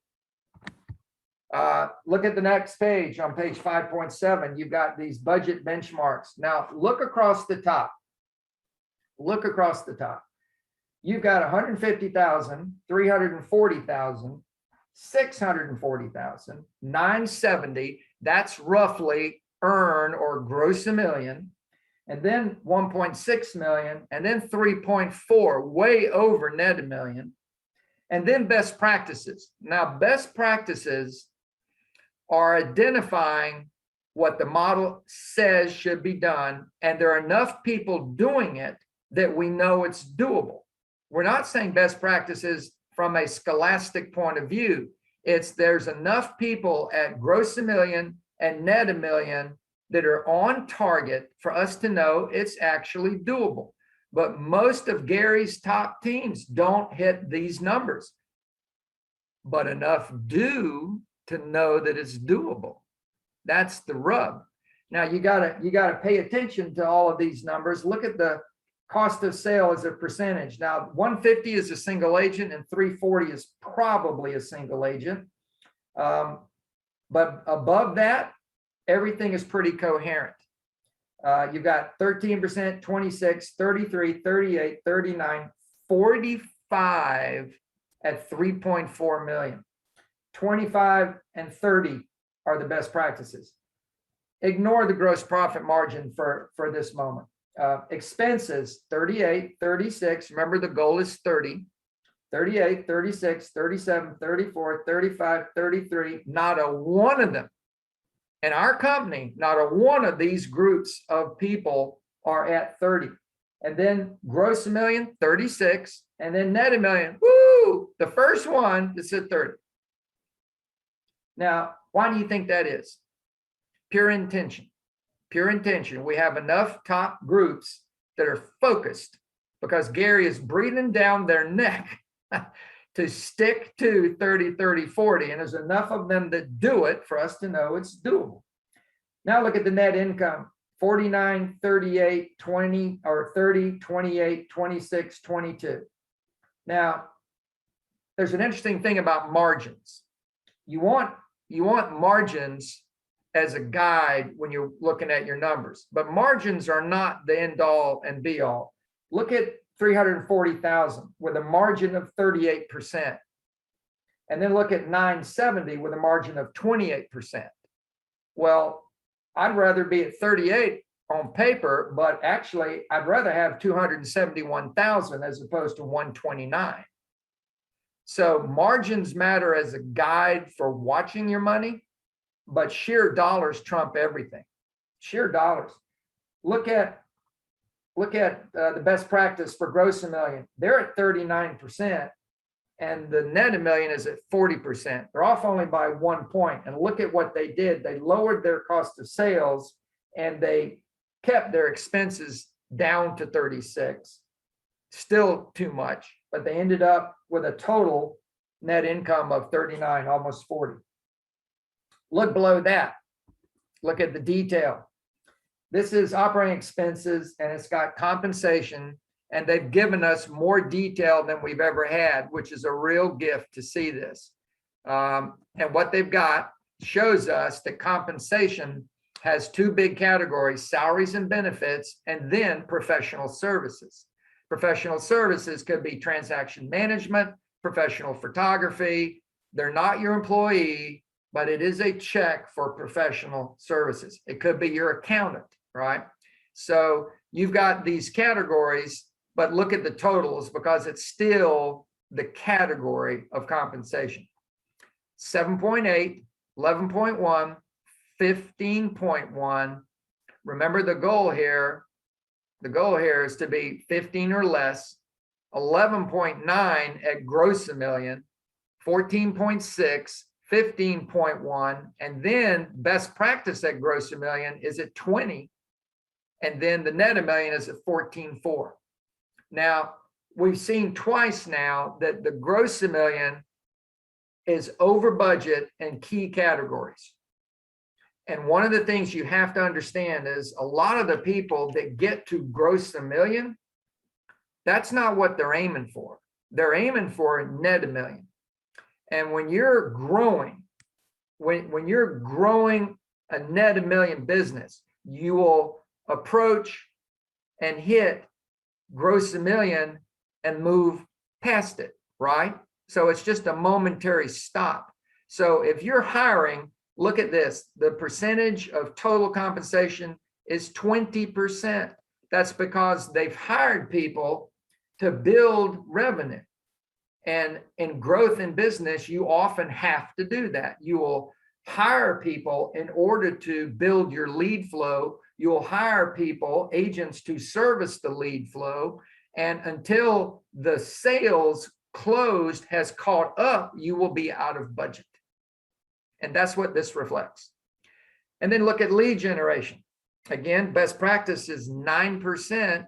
And here we are, 11.2, 10, 10, 12, 11, 9.8, and then 7.3 at gross a million, well below the standard, and then on point 9% for net a million.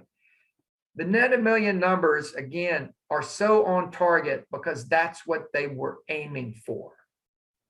That's all. There's nothing magic about it, but enough people do it that Gary can stand up and say, all of you can do better. And he's right. And he's right. But a lot of them are saying, yeah, but I'm making $1 million. I know I should be saving 100,000, but I'm making $1 million. So, life is good. And I'm not kidding. That's what a lot of it is, frankly, all about. They're just comfortable. Again, these others are all single digits. There's nothing to worry about on any of those, except once a year, you want to make sure that you're on track on the single digit stuff by getting new bids. We get new bids annually on just about everything we do, two or more, and then we have the current vendor, and then we make a decision about it. Sometimes the change issue is not worth it. So on page 5.9, we have a discussion about cost of sales versus compensation budgeting.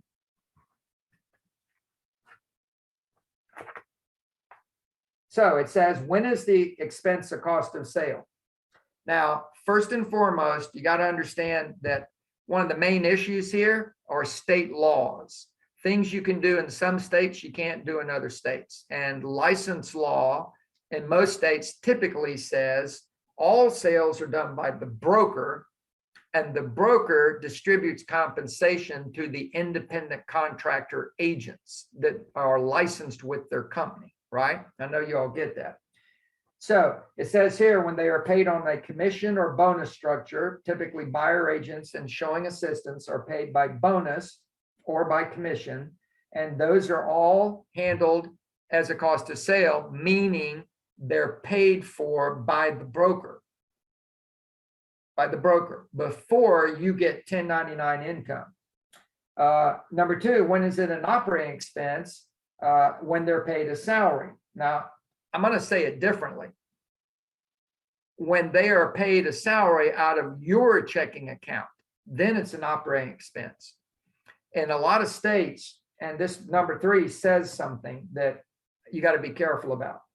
It says when they are paid a salary and a commission or bonus, like ISAs or listing agents. A listing agent gets a salary plus a bonus. The salary goes to compensation and the bonus goes to cost of sale. You got to be careful with that. In most states, you can pay however you want to pay, a percentage or a commission or a salary to a buyer agent or a listing agent, but it has to be paid by the broker direct. The rainmaker cannot pay them direct. That's a violation because only the broker can pay for licensed activity. So you got to be careful about that.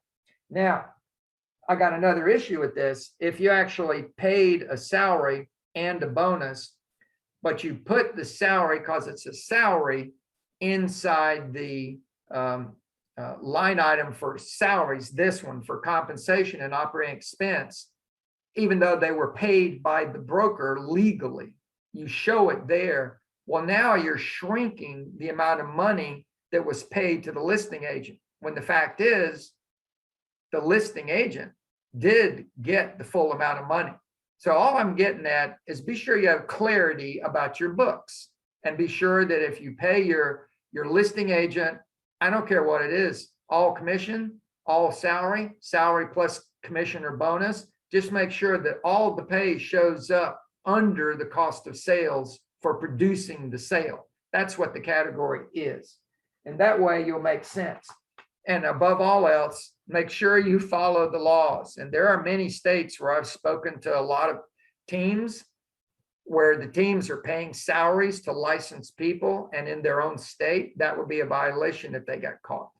So, yeah.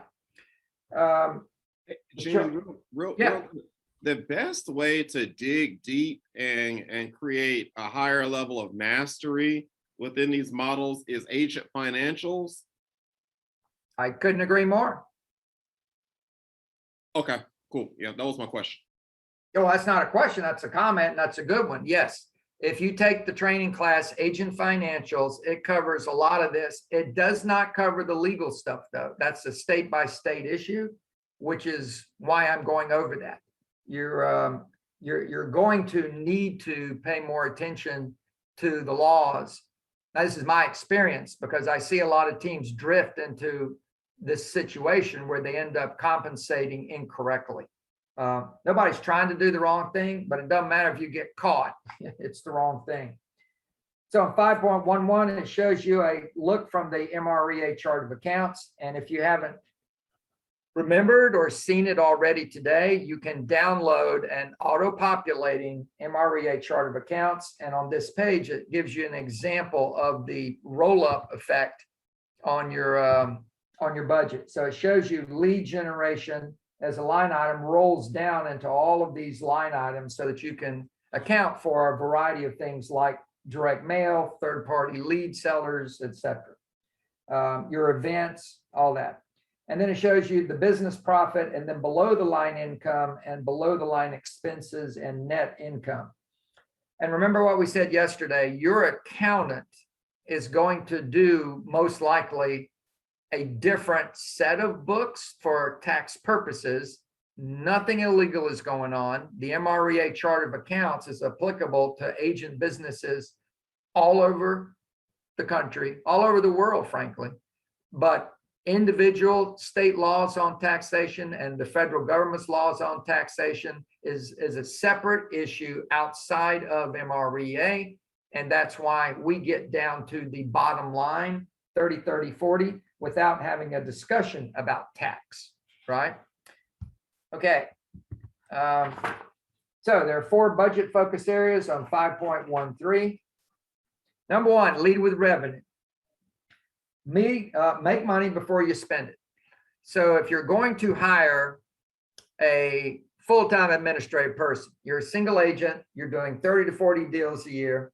If your average price is $300,000 or higher, you've got 15%, that would be $45,000 you could spend on an admin. In most markets, that would get you a pretty darn good administrative person. So you're in budget, you can afford to hire, and you hire them. You know that they're going to be in a 30, 60, 90, and you don't want to have risk, financial risk. And by that, I mean, you could make a bad hire, right? And the 30, 60, 90 says that. You better investigate really close to make sure you have the right person, because by the end of 90 days, your business should be up. I'm going to say it again. You will have a business going up because you hired the right person. And that means they'll be paying their own way. So I want you to think about this simple reality. And we talked about this yesterday too, a little bit. When you hire anybody, they should be bringing their database to the business, and you're going to be marketing their family members, friends, and past coworkers, and they will be putting those names in. And this is day 1. And they'll put 10 in, and they'll call and announce they've taken a position with your business. They'll describe 4 points of value, 5 points of value. They're going to send out a current real estate newsletter, and they're going to send you a link to multiple websites or landing pages. And then they're going to call and follow up to see if you have any questions and maybe know someone that the team could help buy or sell real estate, right? Now that's going to produce leads, which will end up being appointments, which will end up being clients, which will end up being contracts, which will end up being closings. And by the end of 90 days, particularly by the end of 60 days, you should have more clients than you've ever had. You're having more appointments than you've ever had. And you should be having more pendings and actual closings than you've ever had. If you're not getting the closing, you at least by the end of 90 days have more pendings than you've had. And you can see the money will be there to pay their salary going forward, right? Now, they've also freed you up by taking all your time or giving you all the time back that you spent on admin work. And that is a huge release of work energy, meaning you can go and get more listings, do more buyers, you can do more business. So you're going to do more business in 2 ways. 1, you're freed up. 2, they're going to produce more business leads and business opportunities that you'll follow up with. So you want to put 3 months of their salary in the bank, and you save that out of profits. Remember, you pay yourself a paycheck for all the work you do as an agent and as admin. And then you have 40% profit, and you bank some of that until you have saved up 3 months. And then when you hire them, you've got the money to pay them for 3 months. And at the end of 3 months, if you don't have extra money showing up in your business because they're there, you got to let them go. And you haven't suffered. You didn't have to take money out of your money to pay them because you'd banked the money. Now that's what lead with revenue is. Very simple, not complicated. You can do the same thing with marketing or anything. Lead with lead generation, not expenses. And that mainly means lead with prospecting, not marketing. Generate revenue in your real estate sales business, which will in turn fund your business. What it should say is generate profit in your business. You can generate revenue, but if your expenses are too high, there won't be any profit to spend, right?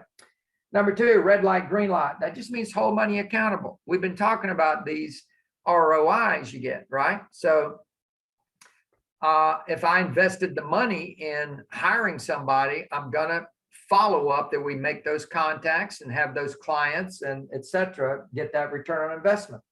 If we do the marketing expense, I'm going to make sure that we immediately have more eyeballs on us on the internet. We have more click-throughs on the internet. We have more offerings going out that they clicked on, and we have more follow-up conversations leading to clients and or appointments and clients and contracts, right?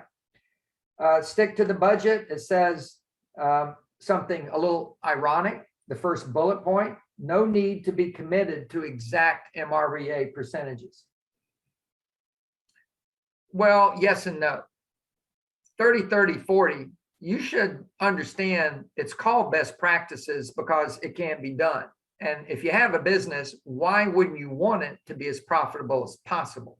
Of course you would, right?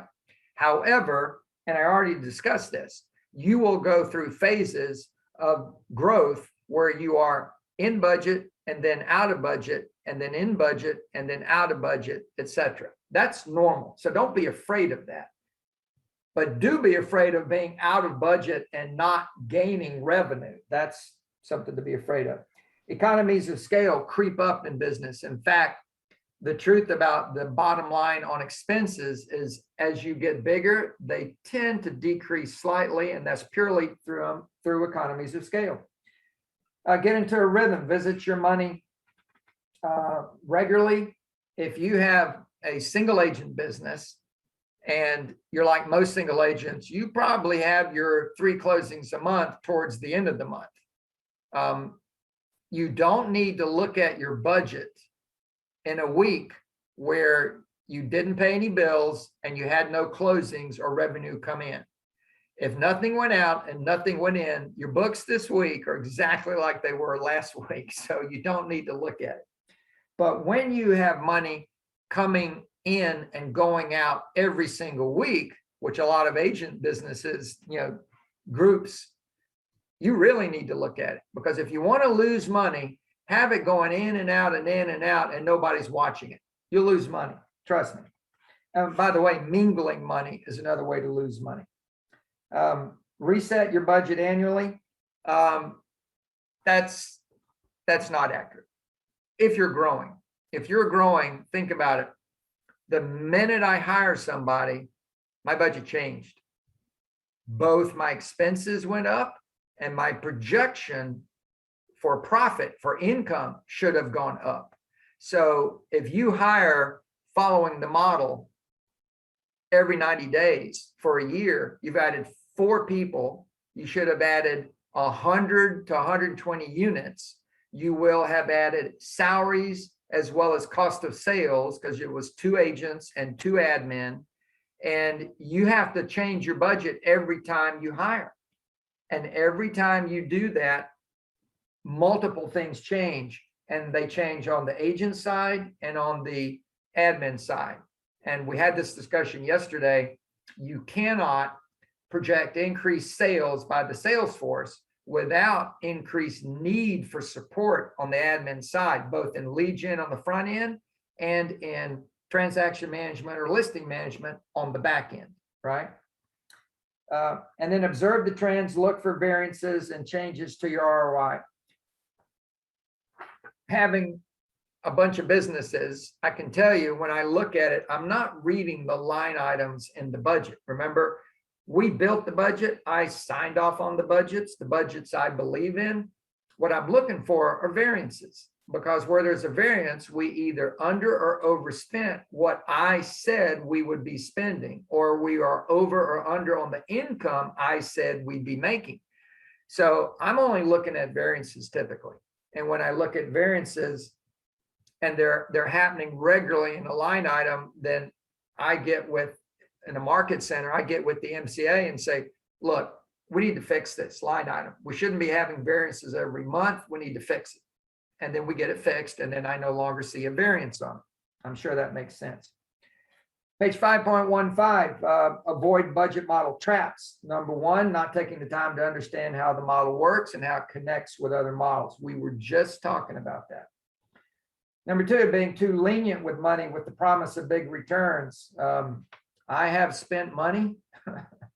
Unfortunately, I have spent money that I was too exuberant about. I bought movie theater ads. Some of you heard me talk about this.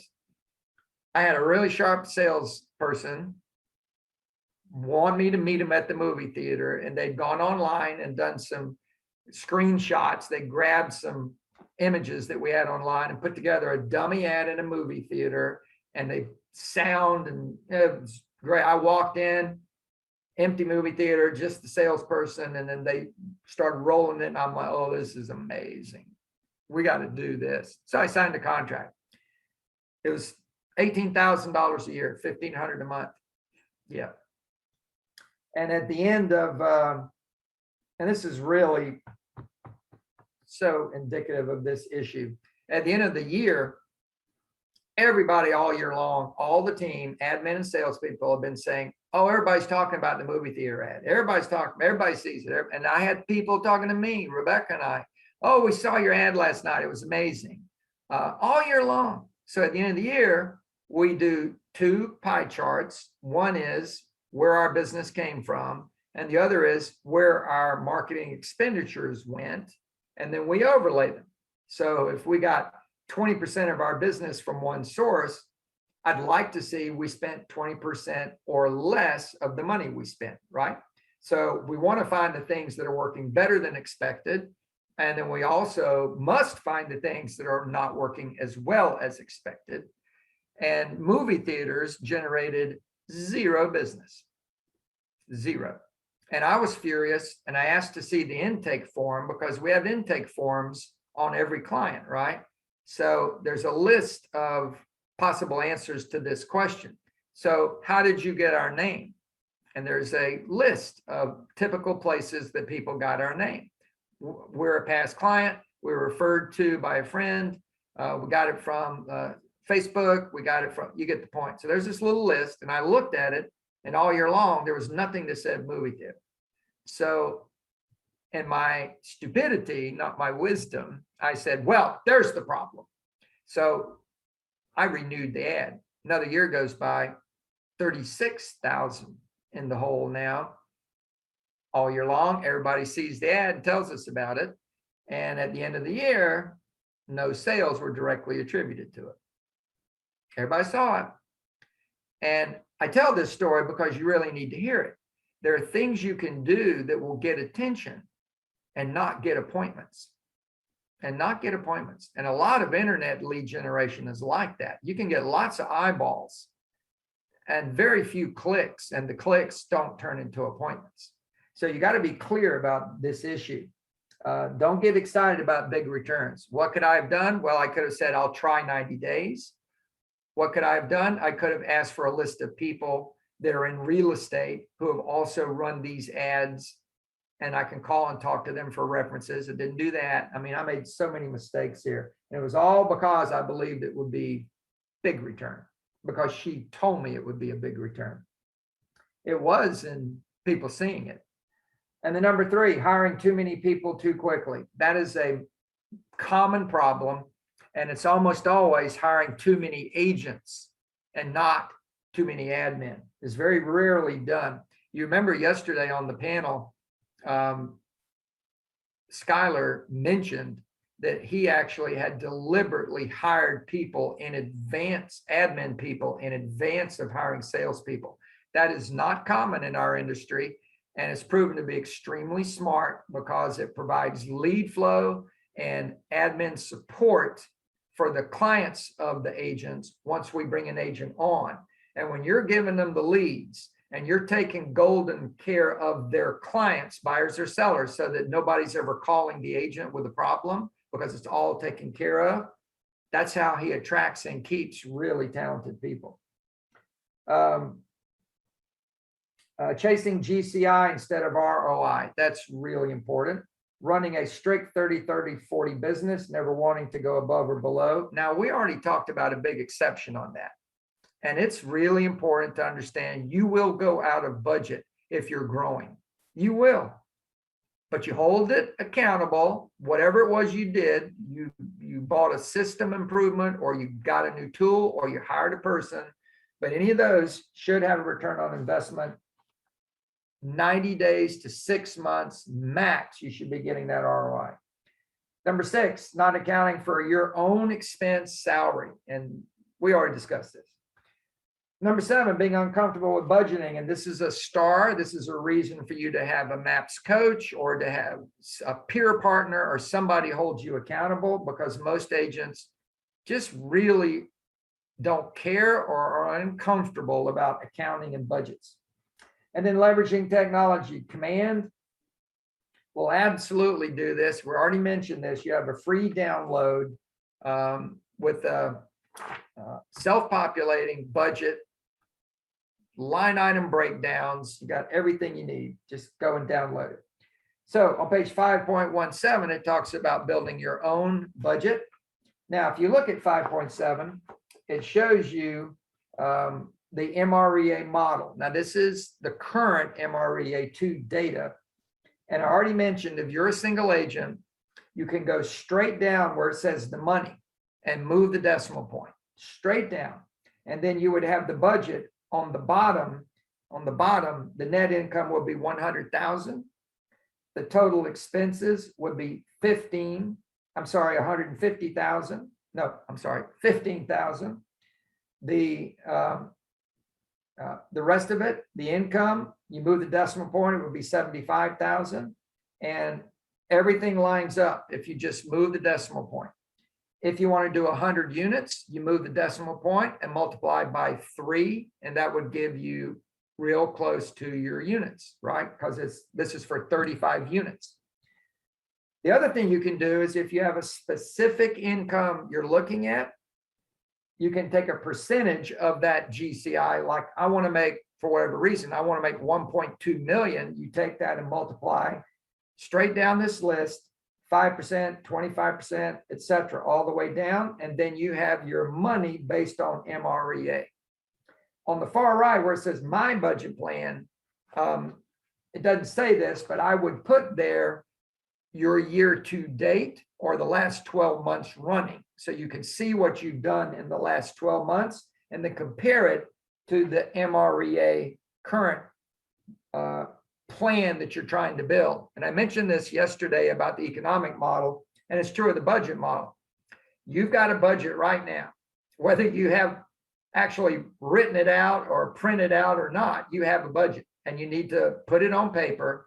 And then you're going to have a budget that you want for the sales growth, for the expenses you expect to increase, for the income that will increase. You're going to have all that. And your goal is between now and January 1, move what your money situation is now in line with where you want your money for 2022.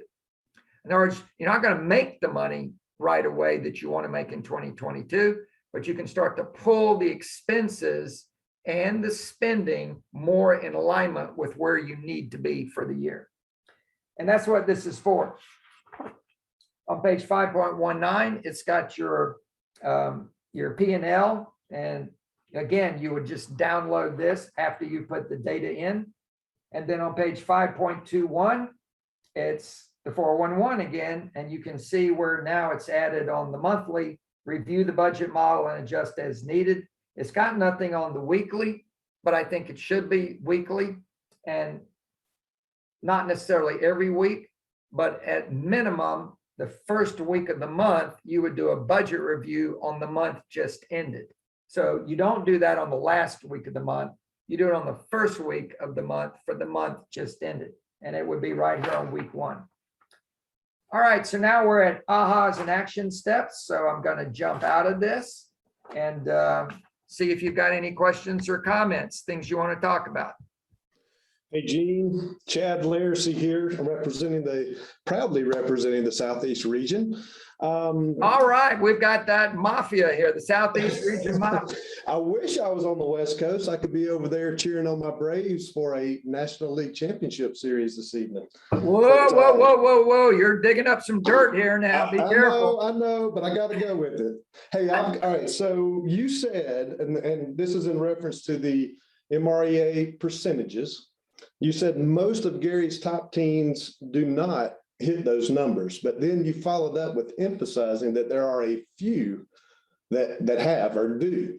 So Yeah. what would you say would be the most contributing factor for those that don't?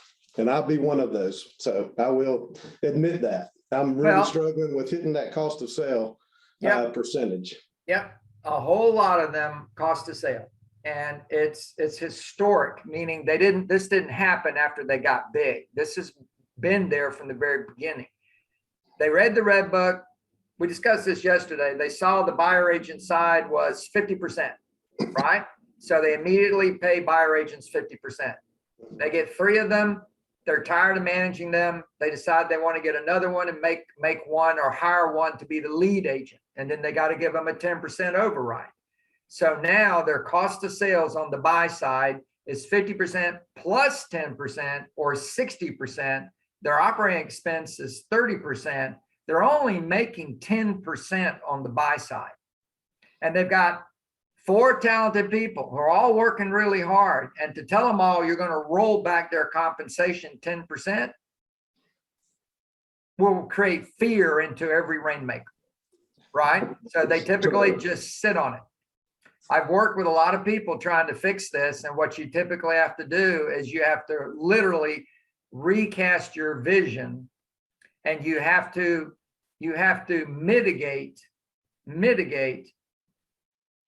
if you want to keep the people. If you don't want to necessarily keep the people, like if they're only doing 2 deals a month, this is a good time for you to get new people who will do 3 or more deals a month, right? But what you can say is, I have a vision of the business now, and it's much more in line with the MREA. And the MREA, the agents on the team that net $1 million, we're doing 3 or more a month each. You guys are only averaging 2 deals a month, and you're getting 50%, and I'm paying an override on management, and it's not working. So here's the deal. You will still be able to get 50%, but only when you do your 4th deal a month. So at 3 a month, you're going to be at 40. But if you get to 4 a month, I will pay you retroactively that extra 10% on all the deals that you've done.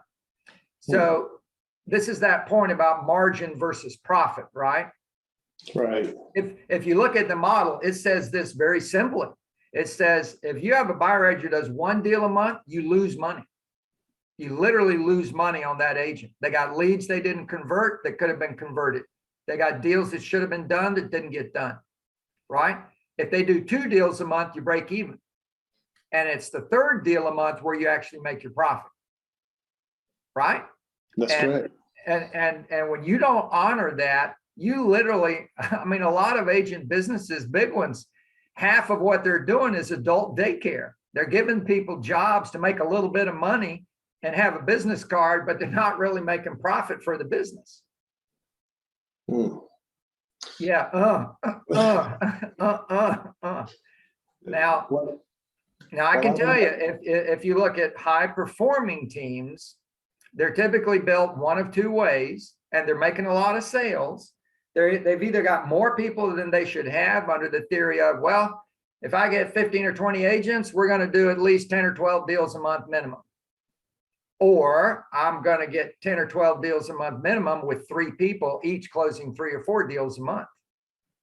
And you have less trouble when you have more talented people that are making a lot of money than if you have a bunch of people who don't make a lot of money, who complain that the leads are no good, who complain that they're not making enough money, they need a bigger split, and blah, blah, blah, blah, blah. Well, I actually have several agents on my team that are making a lot of money. We're bringing on some new agents. But it is that cost of sale has really been one of those things that's always, trying to perfect. So just a work in progress. Yep. Or you can work on an alternative model. Tell them that you want to build a team with buyer agents who have showing assistants, and that'll allow you to do 10 deals a month. Were you in my leadership team this morning? A meeting? Sounds like you were. You must have been eavesdropping. But hey, I want to take just a second too. In the last section, I want more just to comment on how important your database is, how important getting your models, your system set up very early. I had the mindset that I had to have a business before I did all that. And man, I am still to this day struggling to make sure that we have, we're always constantly working on perfecting our models and our systems and our procedures, and it's just so important. So one of the first things you need to do is make sure you get all that stuff in line and written down, start your manuals, and just make sure that you do it before. And don't like me, I always made up excuses. I was too busy. And now I find myself still struggling to go back and get those things put in place. I love that comment, Chad. I think that's really good advice for all the people here. And I will remind all of you that the MREA research was voluminous. They got tremendous amounts of data. And when they got all this data back, they separated it by category. So they got everybody's lead gen plans. They got everybody's budget plans. They got everybody's org charts. They got all this data.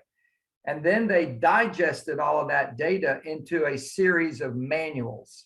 And each manual is as big or bigger than the Red Book. And then the data in the manuals got shrunk all down into the Red Book. And a lot of people forget these manuals are sitting out there. So if you're really struggling on lead generation for volume, you need to download the lead generation manual that's about that thick. And that manual is about how people sell 300 or get enough leads for 320 closings a year. There's an administrative manual about all the systems, and it's about that thick. And it's about the systems of a team that's doing 320 units a year. And some of this stuff is a little out of date, but most of it is still absolutely appropriate. It's a lot to read. It's a lot to take in, but that stuff's sitting out there and it's free. Yeah. Well, what I'm about to say, I am not proud of, but it is a very much a learning opportunity for everyone on this, that will listen to this. This year, we've been super blessed. We will surpass 100 million in sales. We will surpass 3 million in GCI. And would you believe that we do not have a 36 touch in place? We are not even consistently reaching back out to our past clients. It is all new business. And that is, again, not something that I'm proud of. But if I had those systems and those procedures and those policies in place, we could be doing, who knows, possibly twice that amount. Well, I really, really appreciate your public accountability for that. I do. That's very bold and honorable of you. But you're not a silo, buddy. I mean, the vast majority, you know this, of Gary's group are imperfect in their business operations, and that's not a criticism. That's a statement of reality. It's what Gary fusses about all the time, right? But the good news is with Command, you can really get much tighter and much more accurate performance. You know, if you have a powerful tool, but you got to load the data in. We talked about this earlier today. I'm telling you, the data. Think about your Met databases, all of you. You got your family, you got your friends, you got past coworkers, you got some of your neighbors, you got all these people in there. Do you have their deed anniversary date in your database? Do you know when they bought that house? Do you know how many years they've lived in there? One of the most important pieces of data predicting when somebody's going to move is how long have they lived where they currently live. And when you don't even have that piece of data, it's very hard for you to predict much of anything. How many of your Met database actually rent and don't own? Do you know that? Because people have their friends and their coworkers and their, relatives in their database, and they actually don't know if those people that they know own it or rent it. They don't know. And wouldn't you like to know that? There's about I said it would be very nice. It'd be very helpful. There's about 30% of the population that rents at all times. So if you have a big Met database, I'm going to bet if you got 1,000 people, I bet you got a couple of hundred people or more that rent, and you don't even know it. And if you know that, then tell me you shouldn't be doing a home buying seminar and directing it to the 200 people you know who rent, who need to wake up and buy a dang home. But you don't even know it. So you're not working it. You're not working it. You're losing sales. Right? It's the data. Correct. Chad, you hit the nail on the head. It's the data. And the data should all be organized around FORD, their family, their occupation, their recreation, and their dreams. And you should be doing messaging that addresses those dreams. And we talked about this earlier. You segment them into groups so that you can do a target message out to those people that it will hit hard, like the 200 of your 1,000 that rent. Send them a message about it is cheaper to own than rent, even at these high prices. Affordability index says it's the time to buy a house now. And that's an absolute true statement. That's a great point, even for us. I mean, I get wrapped up in the fact that we're in a second home market, but yet we have people calling in every day wanting to rent homes, So that's a great point. Oh, yeah. Oh, yeah. Thank you. Everyone on this training session should buy a property, either a second home or an investment property in 2022. Every one of you. There's no reason not to. None. I mean, if you're telling me you don't have the 20% down, then look at your home you live in that you own. And if it's a good rental property, you just keep that house and you go buy another house with 3.5% down. And you can easily pick up an investment property for almost nothing down if you just move.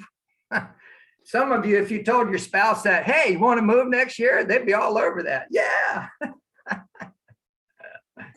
Oh, Lord. Get rich, buy property. All right, anything else?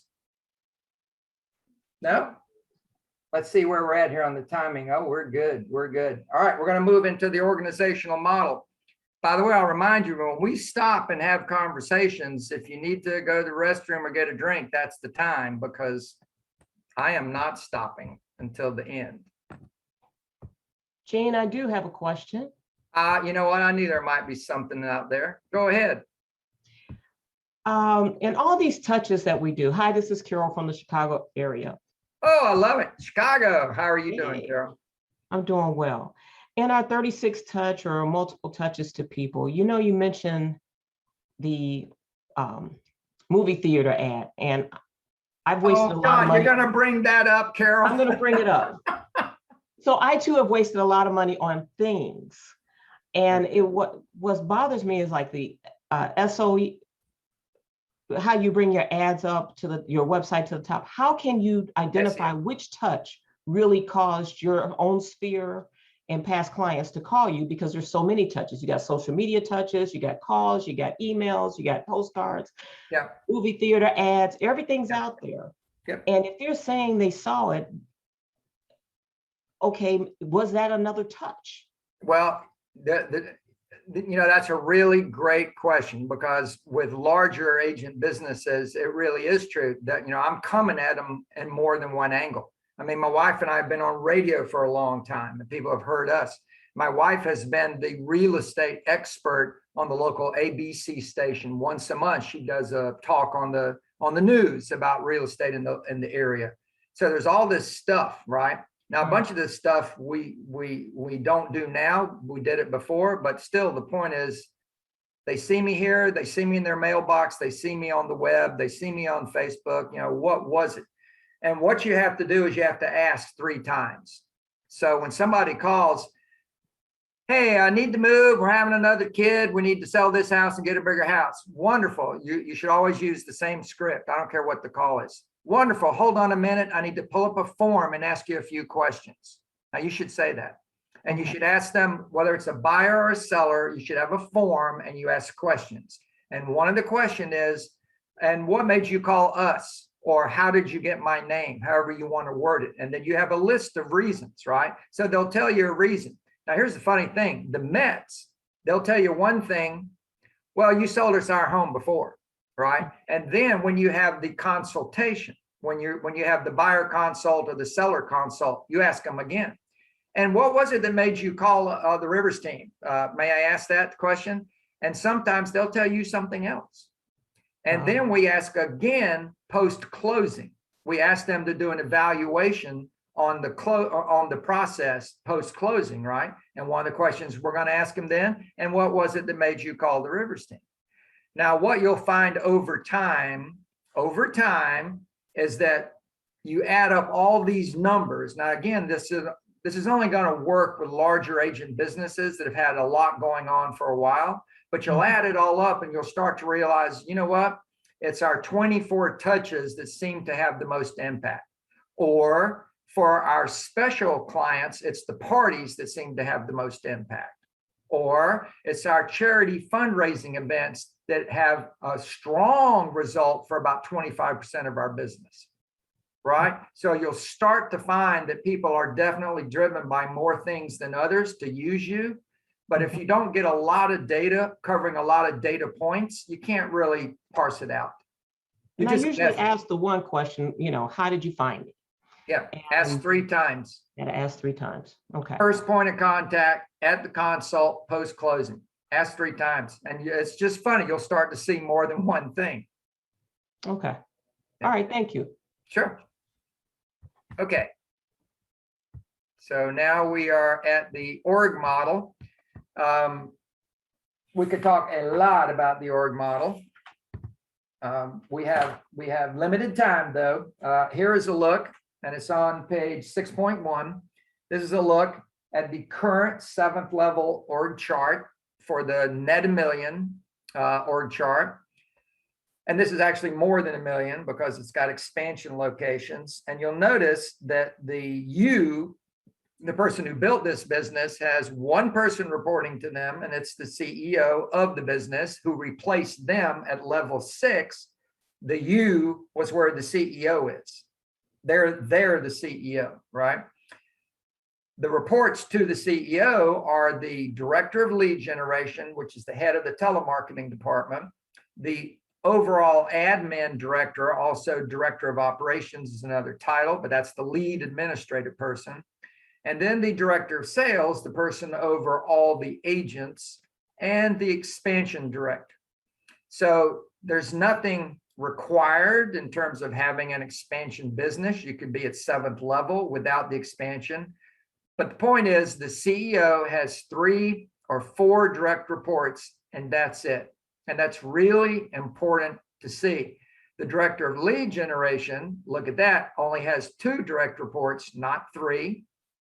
The director of operations has 2 direct reports, and it doesn't show it. There's more admin than that, but they're not reporting to the director of ops. They're reporting to one of those 2 other people. And then the director of sales has 2 people reporting to them, and the buyer agent has 2 people reporting to them. What's important about this discussion is span of control. Span of control. Nobody in an organization should have more than 5 people as direct reports to them, or they'll lose their own time to work on the business because all they're doing is working in it with the people that are doing the work the next level down. I'm sure that makes sense to you. The 7th level business is something that has been done by people all over the industry, not just KW, especially since the Red Book came out. It sparked so many people. It got people motivated to really go big. As the Red Book says, think big, aim high, act bold. A lot of people did it over the last 2 decades. And in our own company, we kept growing beyond the Red Book. And, ESO expansion expansion came out big and then had some failures early on. So expansion locations failed. People were, this is not as easy as I thought it would be. And then it kind of quietly got on its feet and has been slowly and steadily growing and expanding. It works. It absolutely works. We have some rather large expansion teams now. Ben Kinney, Tim Heil, Adam Hergenrother, etc. We got a bunch of large scale operations going now. So it definitely works. Now, for all of us on this call, this is maybe a dream, but it is not necessary for you to have a career worth having, business worth owning, and life worth living. You can have that without doing this. So let me be real clear about that. We're not having this talk in order to tell all of you, you have to aim for this, or even have to quit being a single agent and hire at least one person.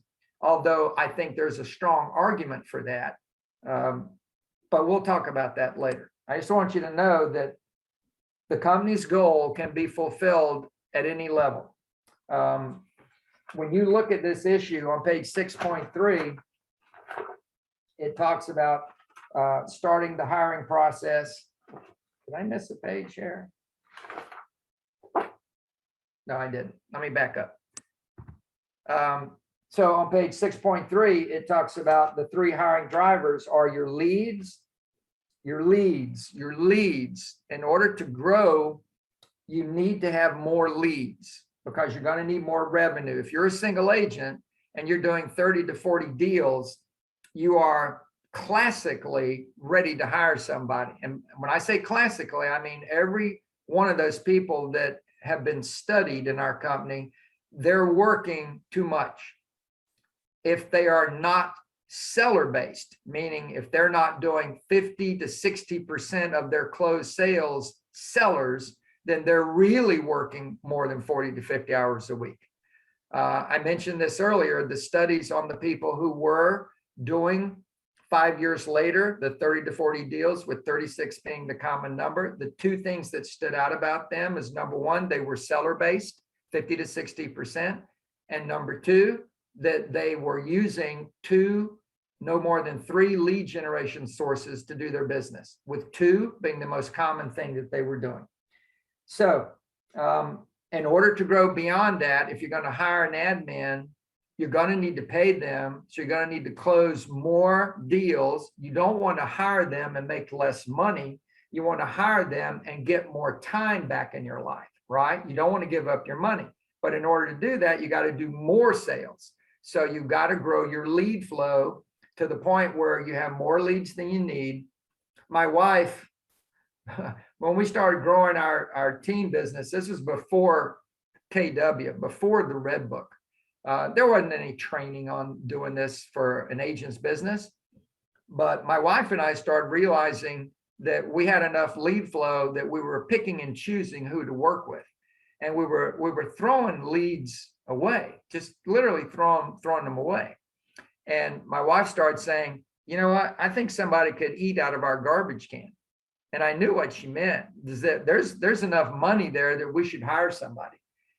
And the message I'm giving you is that your lead flow must exceed your goals. If you're growth minded, it must be bigger than your goals, because you're going to need that lead flow to pay for the growth. Your people, what is your capacity of your people? I was just having a conversation with Chad about agents and about the production and about how a lot of teams have struggled with agents who get a big split, but also only produce 1 or 2 sales a month. What is the capacity? Sometimes you have to realize that you need empire builders in your world if you want an empire.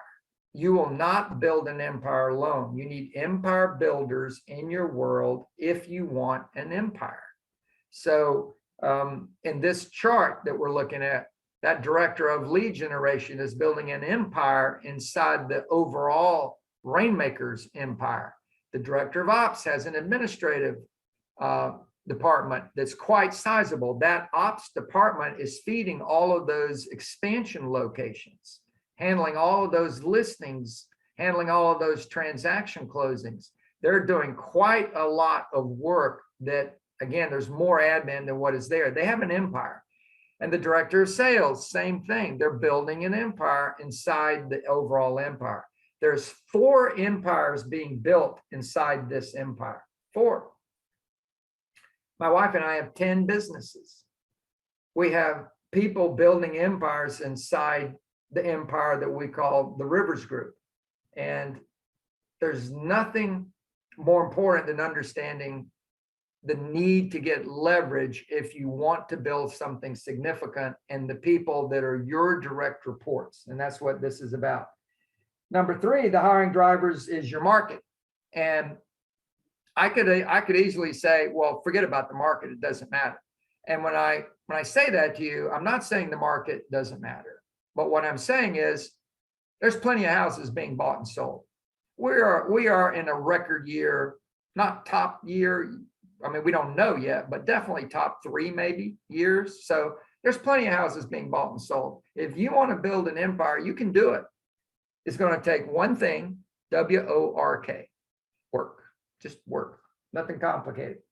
Number 3, the hiring process. Before hiring any person into your business, you explore other leverage options, tools, technology, and systems. We talked about this yesterday when we talked about the 135 or the GPS for business, for a residential real estate sales business. And the systems, remember those? Lead generation, seller, buyer, financial, and growth. And the tools, command. Your business is your database. Websites and landing pages. That's where all of your offerings, remember, you make offerings out of a statement and you have a call to action, which is a click through.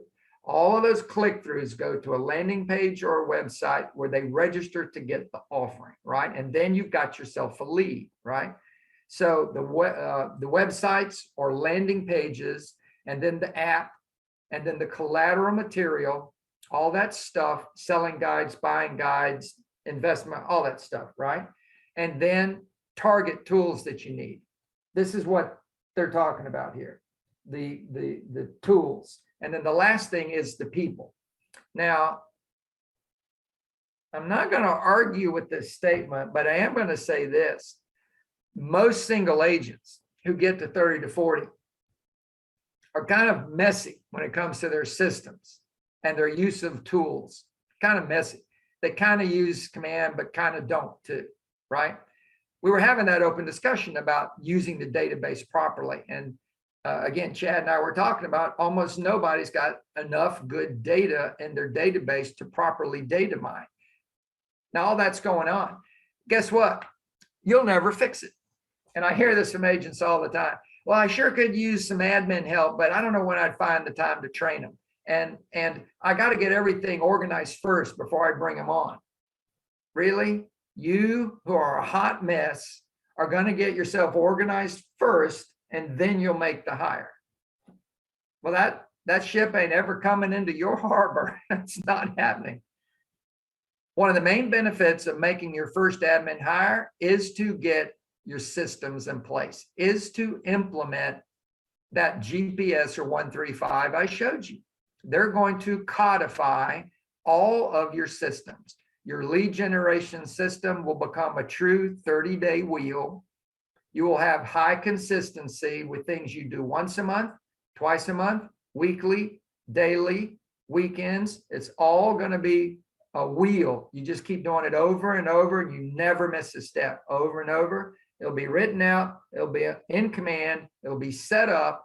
It'll be campaigns, smart plans that are just popping steadily, prompts for the phone calls, etc. It just is going to work.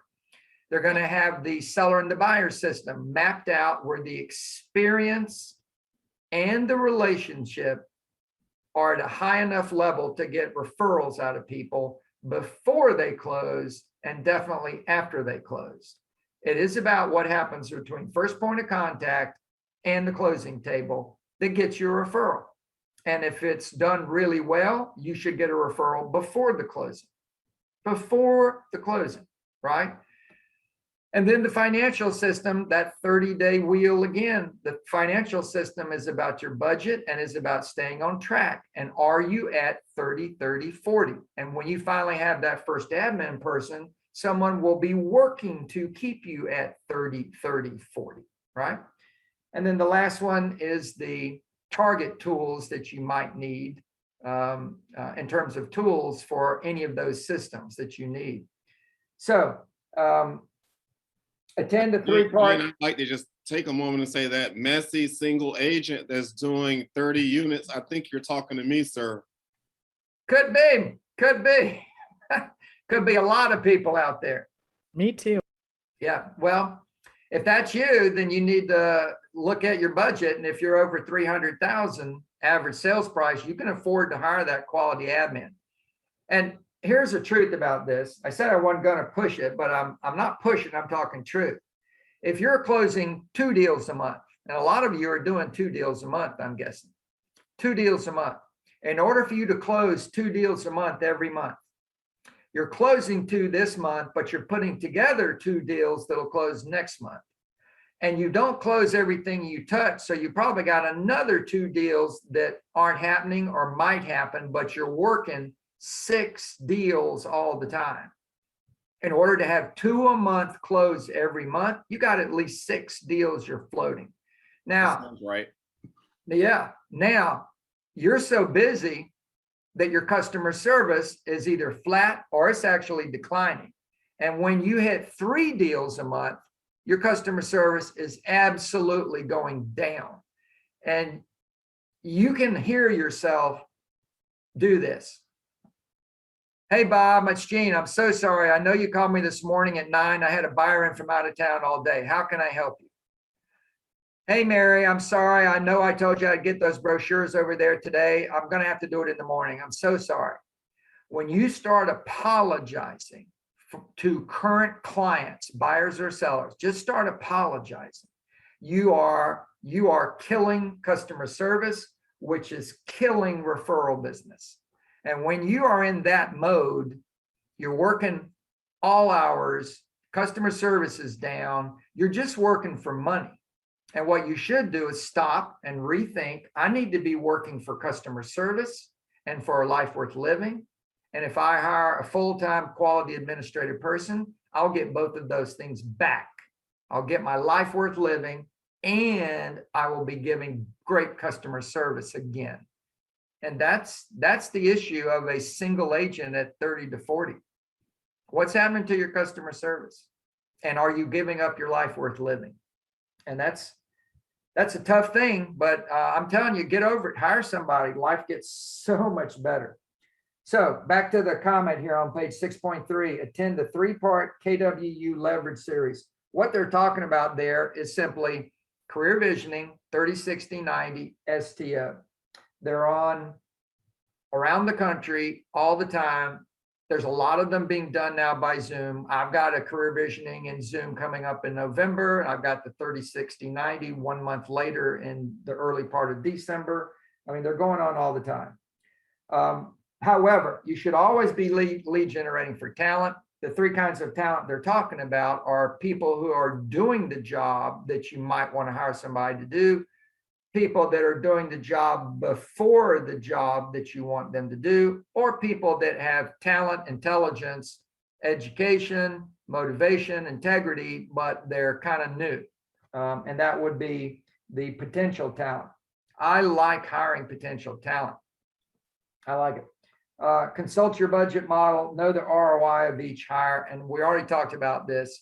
A administrative person will, in terms of lead generation out of their own database, in terms of freeing you up to do more lead gen and do more consultations, you will get at least 3 times their cost back. So you can do the math on that and get clarity on that, but it ends up being not the minimum, but the maximum. You can get 2 more deals a month, 24 a year, with a high quality admin hire if you're a single agent, and you'll go from 36 deals to 60 deals, just like that. Understand the cost of a bad hire. And again, the longest you should be stuck with a bad hire is 90 days. And the truth is about the 30, 60, 90, if they're not the right person, it ain't going to take you 3 months to figure it out. You'll know in 4 to 6 weeks. You'll know. You will absolutely know. Early on, you're thinking, oh, they're not trained yet. You know, they got to learn a lot more stuff. But somewhere around 4 to 6 weeks, you'll be going, it's them. It's them. It ain't the training. They've had enough training. It's them. And get rid of them. So it asks the question, what are the ways a bad hire might cost your business? Oh my gosh. Not answering the phone, being rude, not being on time, not being accurate. I mean, I could go on and on and on. It says have a written job description. All of that's done. We have over, I think it's 64 positions now identified in the leverage series. And if it's identified, that means there is a job description, there is a KPA profile, there's an assessment for that particular role that they can be given. And there is a 30, 60, 90 to use for that same role should you hire them. Now you've got to tailor both of those to job description and the 30, 60, 90, but the basic work is already done. It's a huge gift. And one day command, everything will be driven through command.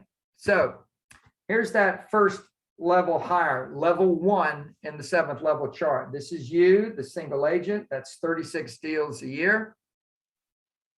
It tells you a lot of what we've been talking about. You do everything. Remember that discussion about pay? You're the buyer agent, the listing agent, and you're the administrative leader of your business. You do everything. So you do all of this stuff. There's more than this stuff up here that you're supposed to be doing, but you do all this stuff. Your mindset and vision. And this is about yesterday's discussion about the LID, the LID. You got to be thinking about how big a life do you want? Do you want to grow your assets? Do you want to grow your net worth? Do you want to build cash flow without you having to work? Do you want to have 4 vacations a year? And I don't mean a little mini vacation. I mean a vacation, big vacation. Take your whole family, not just you and your significant other and your kids. Take your parents, take their parents, take your siblings, take everybody, rent a villa in Tuscany, go large. I know some of you are thinking I'm making a joke, and I'm not making a joke. There's no cap on how many homes you can sell that are listed in the MLS. There's no cap.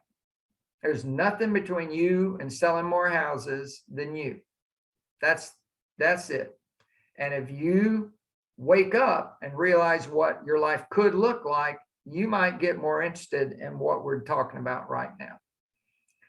You should never give up your life worth living. Never. Realize thinking about growth is a series of numbers. And 36, 60, 84, 120. Those are the units sold at level 1, 2, 3, and 4.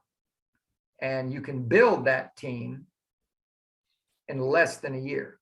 Can you please say those numbers one more time, please? Sure. Here, let me go to the whiteboard. I'll make it a little bit clearer. These numbers are the numbers of growth in the 7th level chart. The red book doesn't say it, but here's what they are.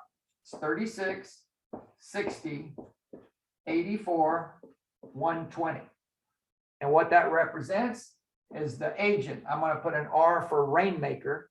That's the agent by themselves, level 1. This is level 2. This is level 1. This is level 2. This is admin 1. This is admin 2. Level 3, that's level 2. And this is level 4. And this is the buyer agent.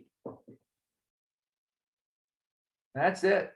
So if you did your LID exercise and you realized, well, I'm a single agent, but for me to have the life I want, and pay all my business overhead, I figured out I need to sell 100 units a year. Well, you can build this in less than a year. You got to hire this person after 90 days of doing the work to find the right person. 3 months should do it. And then when you hire them, they're in a 30, 60, 90, right? They're in a 30, 60, 90. So I have 3 more months to find that person. So the day I say, you're a keeper, you're awesome, I give the job offer to this person. And then that person's in a 30, 60, 90, and I'm hunting the buyer agent. So the day I say that person's a keeper, I make the job offer to the buyer agent. So 3 months, 3 months, 3 months, 9 months, I can build this business. And this is an incredible business. If your average price is 300, it's 36 million a year. If your average price is 500, do the math. 500,000, you do 120 units. You got 60 million in production, 3%, 1.8 million. Guess what your walk away from that could be? 900 plus. You're almost at net a million with an average price of 500.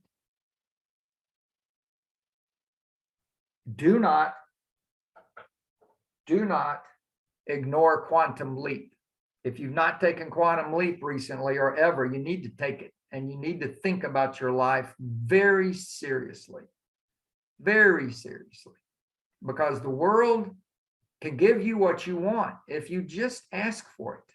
But you got to do the work, but you got to ask for it. You got to make up your mind what you want. And a lot of people in real estate, I think this is really true.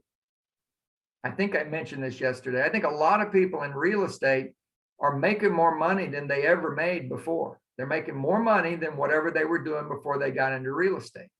So if you were making, 80,000, 100 grand a year, now in real estate, you're making 150, $180,000 a year. It's all good. You're justified for getting into real estate. Your family's better off. It's all good.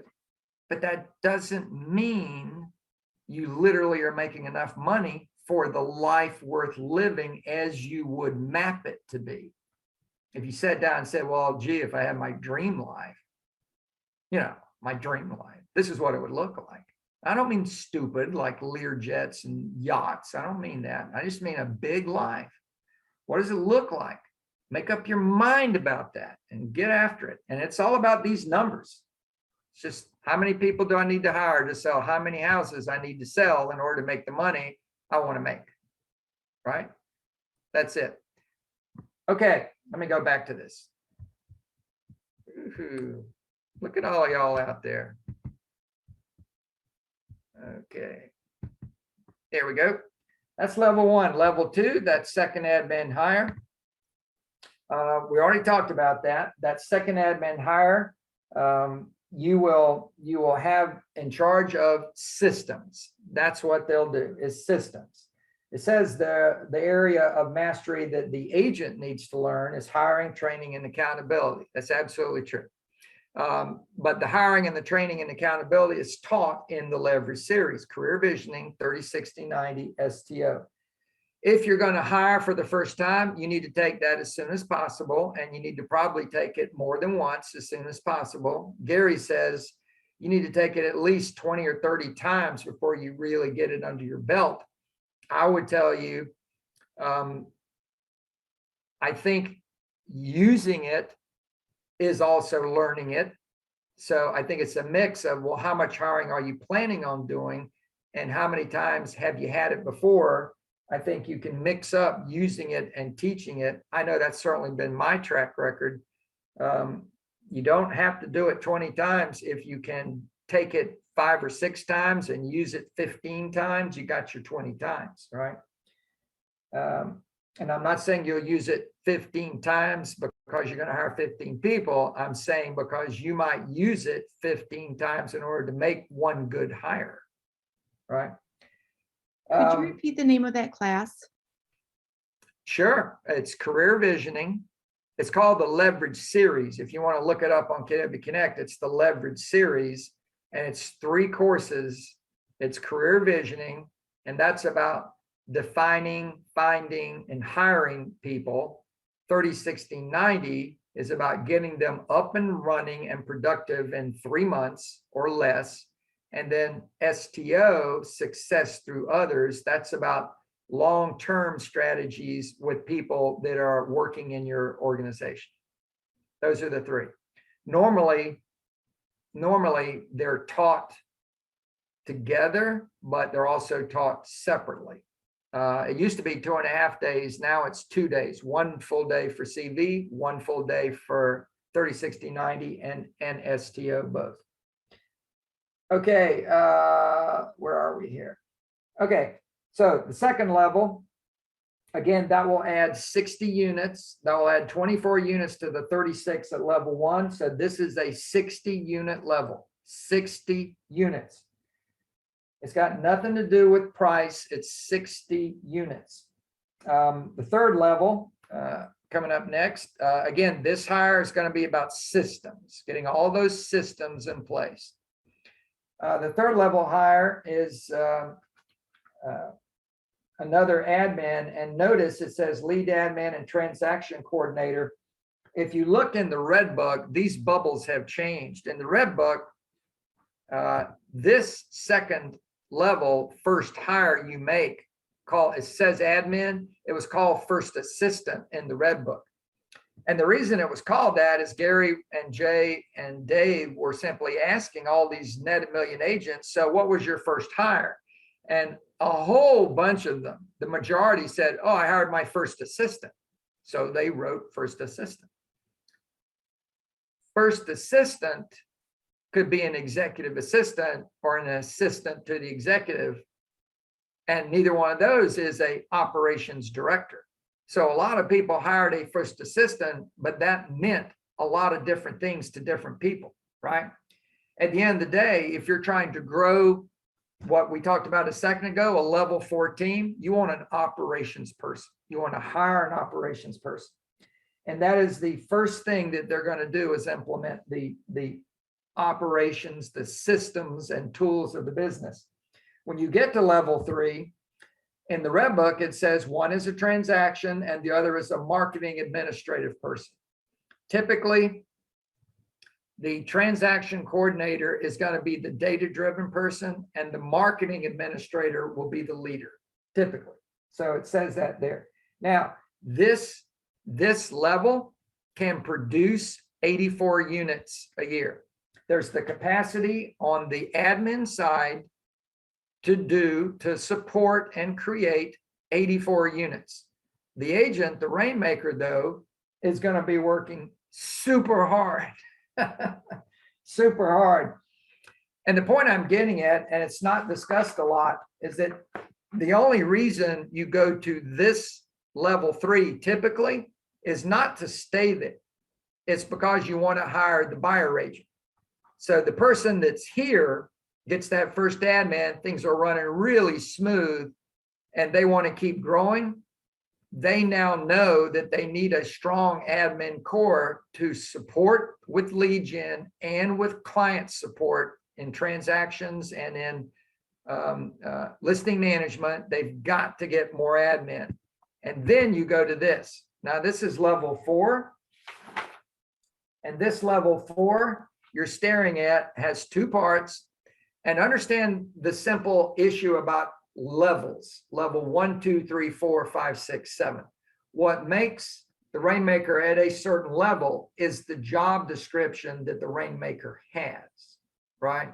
So at level 4 on the left, that agent is still doing listings and the buyer consultations, right?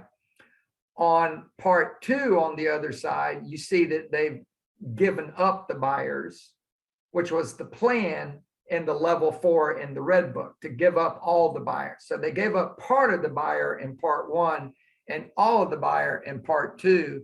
So now they're the head of the team and they are the listing specialist, right? So they're the head of the admin, that would be the lead manager and the lead admin, and they are the listing specialist. So they're still leading admin and they're now the listing specialist. It's still level 4. I'm going to jump out of this and I'm going to go and draw a level 4 in the red book. And I'm not at all against the level 4 you just looked at, but I am clear that the level 4 in the red book is the fewest people at level 4 and is the easiest to build than the other 2. The level 4s that we looked at that are MREA 2 have ISAs, telemarketers. Telemarketers are not something most agents are familiar with. So they're hiring somebody to do a job that they just simply don't understand. They've never done it. They've never seen it. They need to get trained in it if they're going to hire somebody, but it is not something they have direct experience with, unlike the other hires. So the actual model says that there's two sides to the business, sales and admin. This is the agent, the rainmaker. This is kind of a recap initially. 36 sales. They hire admin 1. Admin 1 is going to plus 24 units or 60 a year. Admin 1's job is the systems. And that would be the lead gen, the seller, the buyer, the growth, the financial. They are the transaction manager. They are the listing coordinator. They are the client care person. And they do the marketing.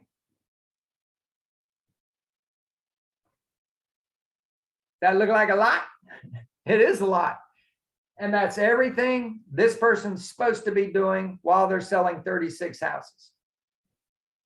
This is why that person selling 36 houses is working too much and they're stressed and their customer service is going down. And a lot of this stuff is simply ignored. They don't have any financial systems. Their marketing is ineffective. It's just canned stuff. Client care is sketchy, right? Just a lot of this stuff is only partially done, if done at all. It's a mess. And the minute they hire this person, this is a very harmonious unit. This person can manage the paperwork and all of this for 60 units, which is 50-50, half sellers, half buyers. And this person can manage 60 deals. Think about the timing here. Think about the timing. You just saw earlier in the economic model yesterday, you just saw that the numbers of the listing specialists were 175 closed sellers, one person.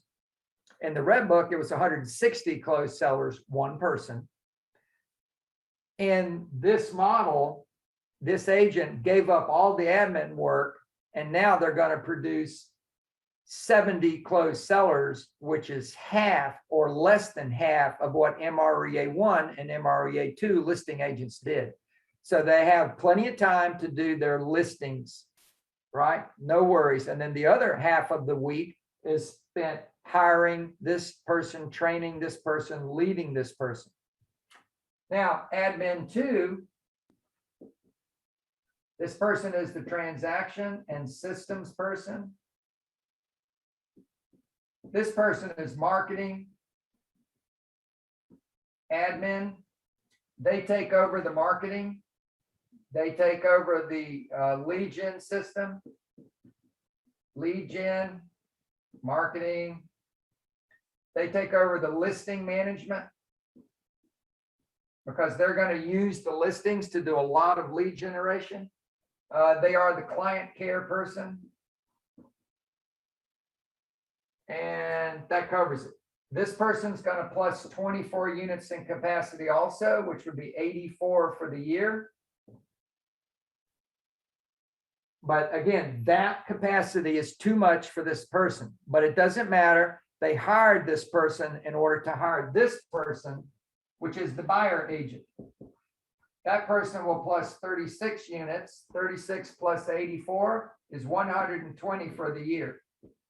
Now that is optimum performance of this unit, meaning no one is working more than 40 to 50 hours a week. No one. Everybody's getting their job done at a high level, 40 to 50 hours a week. That's a very important issue.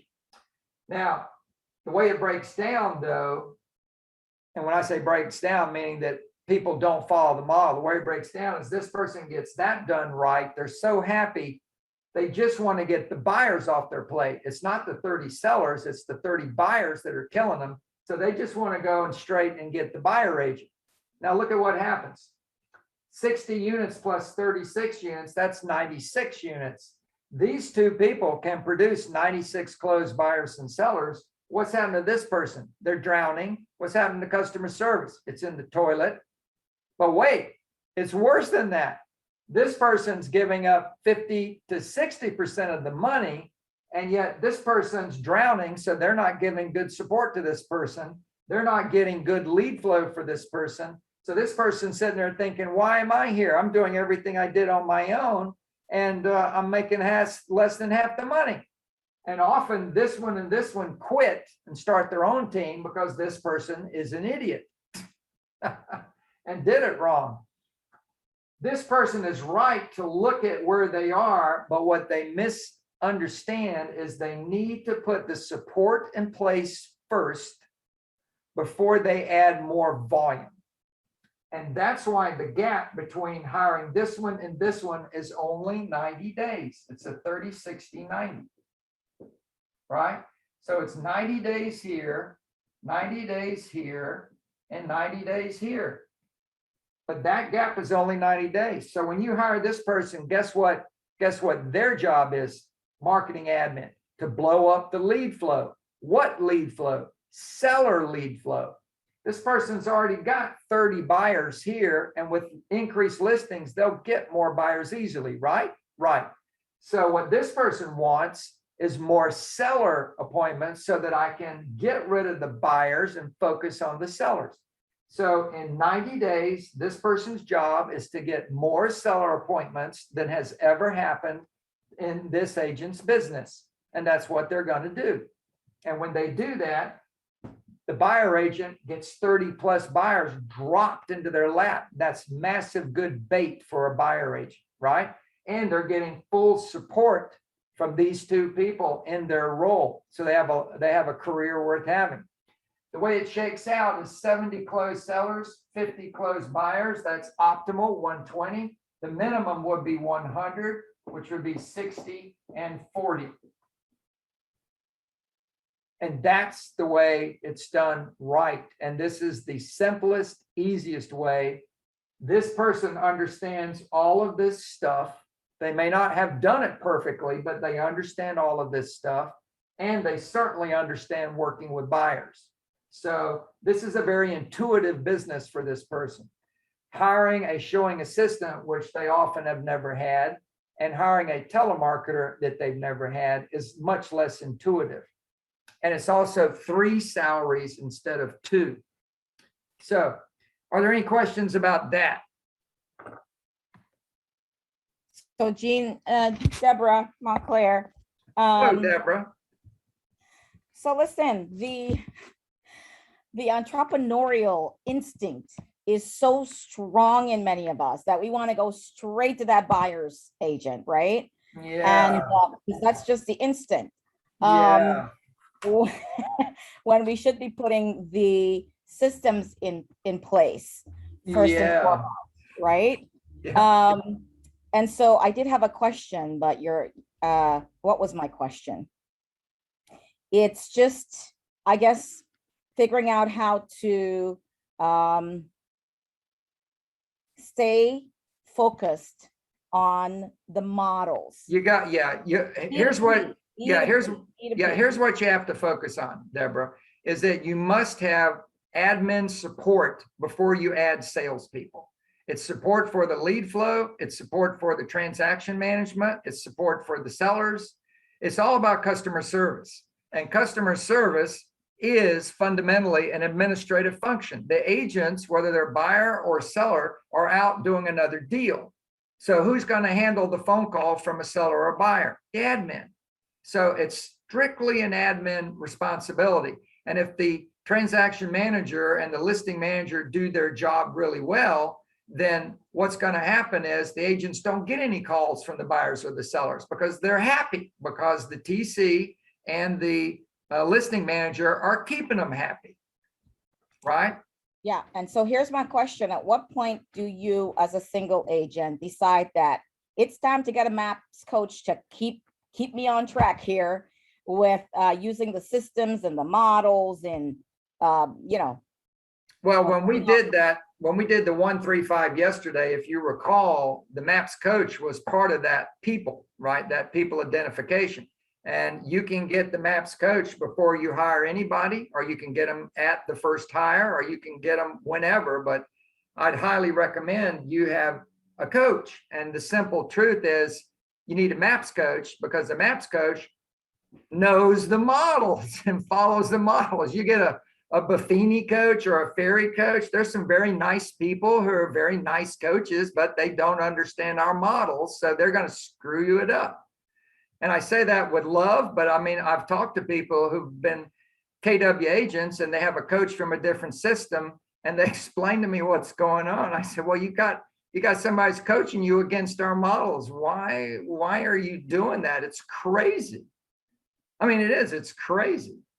Yeah, thank you. I mean, it's just, all of this is so important because, I mean, every year we just have to be reminded about this, because those instincts to get help wherever you can get help, whenever you can get help, they're so strong in us as entrepreneurs. So just no, I get it. And help is relief, and relief is good. And that's why people will hire a buyer agent ahead of the next admin, because they immediately get relief and it feels good.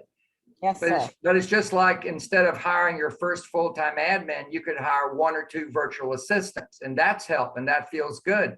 But it actually will slow your growth down.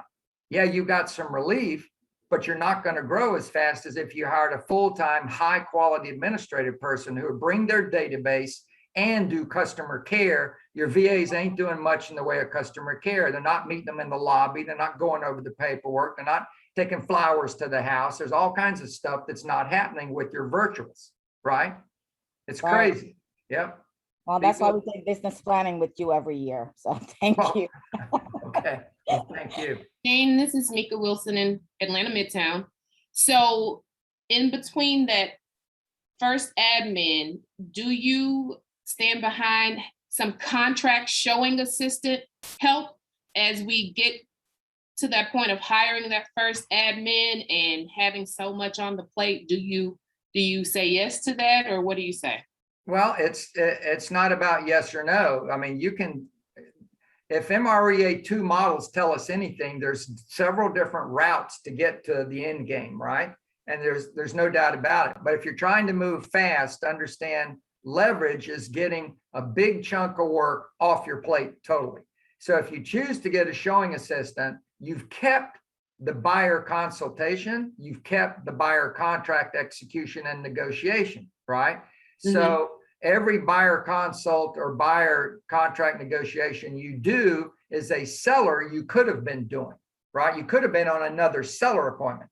So which way would you blow your business up faster? To focus on building your listing count, or to keep the buyer consult and not do more seller consults? Does that make sense? Yes. And there's no wrong to any of this. It's just about how fast do you want to grow, or how much will you give up control? And truthfully, for some agents, that's the issue, is they want to keep control. I think the ideal, Mika, I think the ideal solution on that is hire somebody to be a buyer agent, but for 90 days to 6 months, they're a showing assistant. They're a showing assistant until you're comfortable that they know your consultations, they know your market explanations, they know your scripts, and you feel comfortable. Now I can turn my buyers fully over to this person, right? So I think that's the best way to do it. But there are people who hire the showing assistant because it's cheap and it gets the dirt, the showings off their plate, right? And they feel relief and they don't pay too much money. But it slows them down and they just don't see that. You know, they've slowed down. Gotcha. Thank you. Okay. Okay. All right, let's wrap this up. Let me get back to the PowerPoint.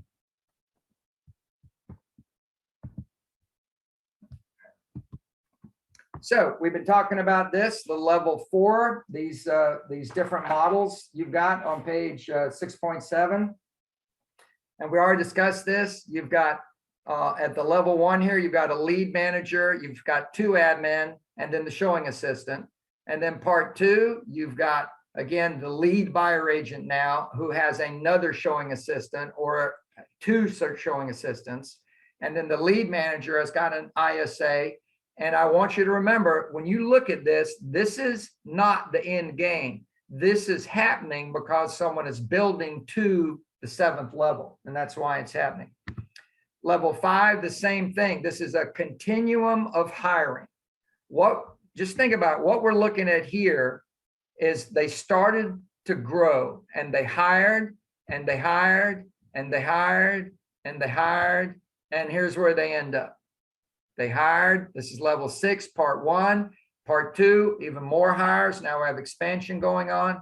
So what you're looking at is simply the evolution, the growth by hiring all the way up to the 7th level. And there it is. The 7th level is about replacing yourself.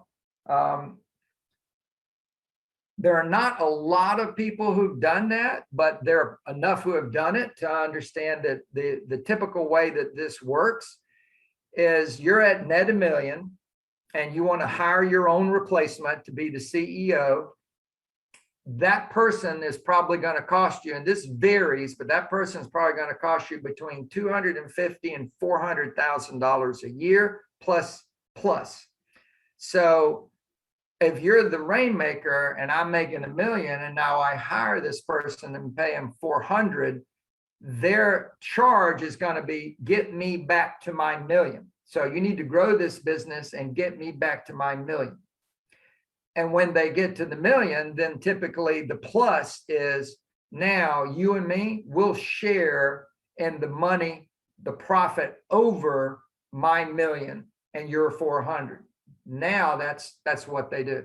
And that's where the ultimate big win-win happens, where they've replaced themselves, they're back to the $1 million, and then that person's opportunity is now just cranking up for them to get to the $1 million, right? Normally those agreements are pretty positive. They're like, 60-40, 50-50. So every dollar above that, they're splitting it pretty close to even. On page 6.11, it talks about some of the traps. Avoid the traps, not taking KWU courses. How about that? Not taking career visioning in 30, 60, 90 repeatedly, not having a P&L and understanding the cost of each hire. Yeah, well, no kidding about that. Not checking your budget model, skipping levels. This number 4, I'd star that. People try to skip levels all the time. Number 5, not having solid systems in place for lead gen, and the admin will be in charge of building out the systems. It's not going to be the wheelhouse of most agents to build the systems. And then hiring for the sake of having a larger team. There have been historically a lot of large teams in Gary's group who want to have a group doing 500 units and their profit is very low. And they'll simply build it for the sake of building it. You would think they won't, but people do that. And then obviously you're going to leverage technology and command. And again, we think all of you should be taking those, either one of those 2 training courses from the engagement people. Okay, on page 6.13, it shows you the expansion model. The main thing I think you should know about expansion is until you've got this admin core built properly, you can't do this. You can't do this.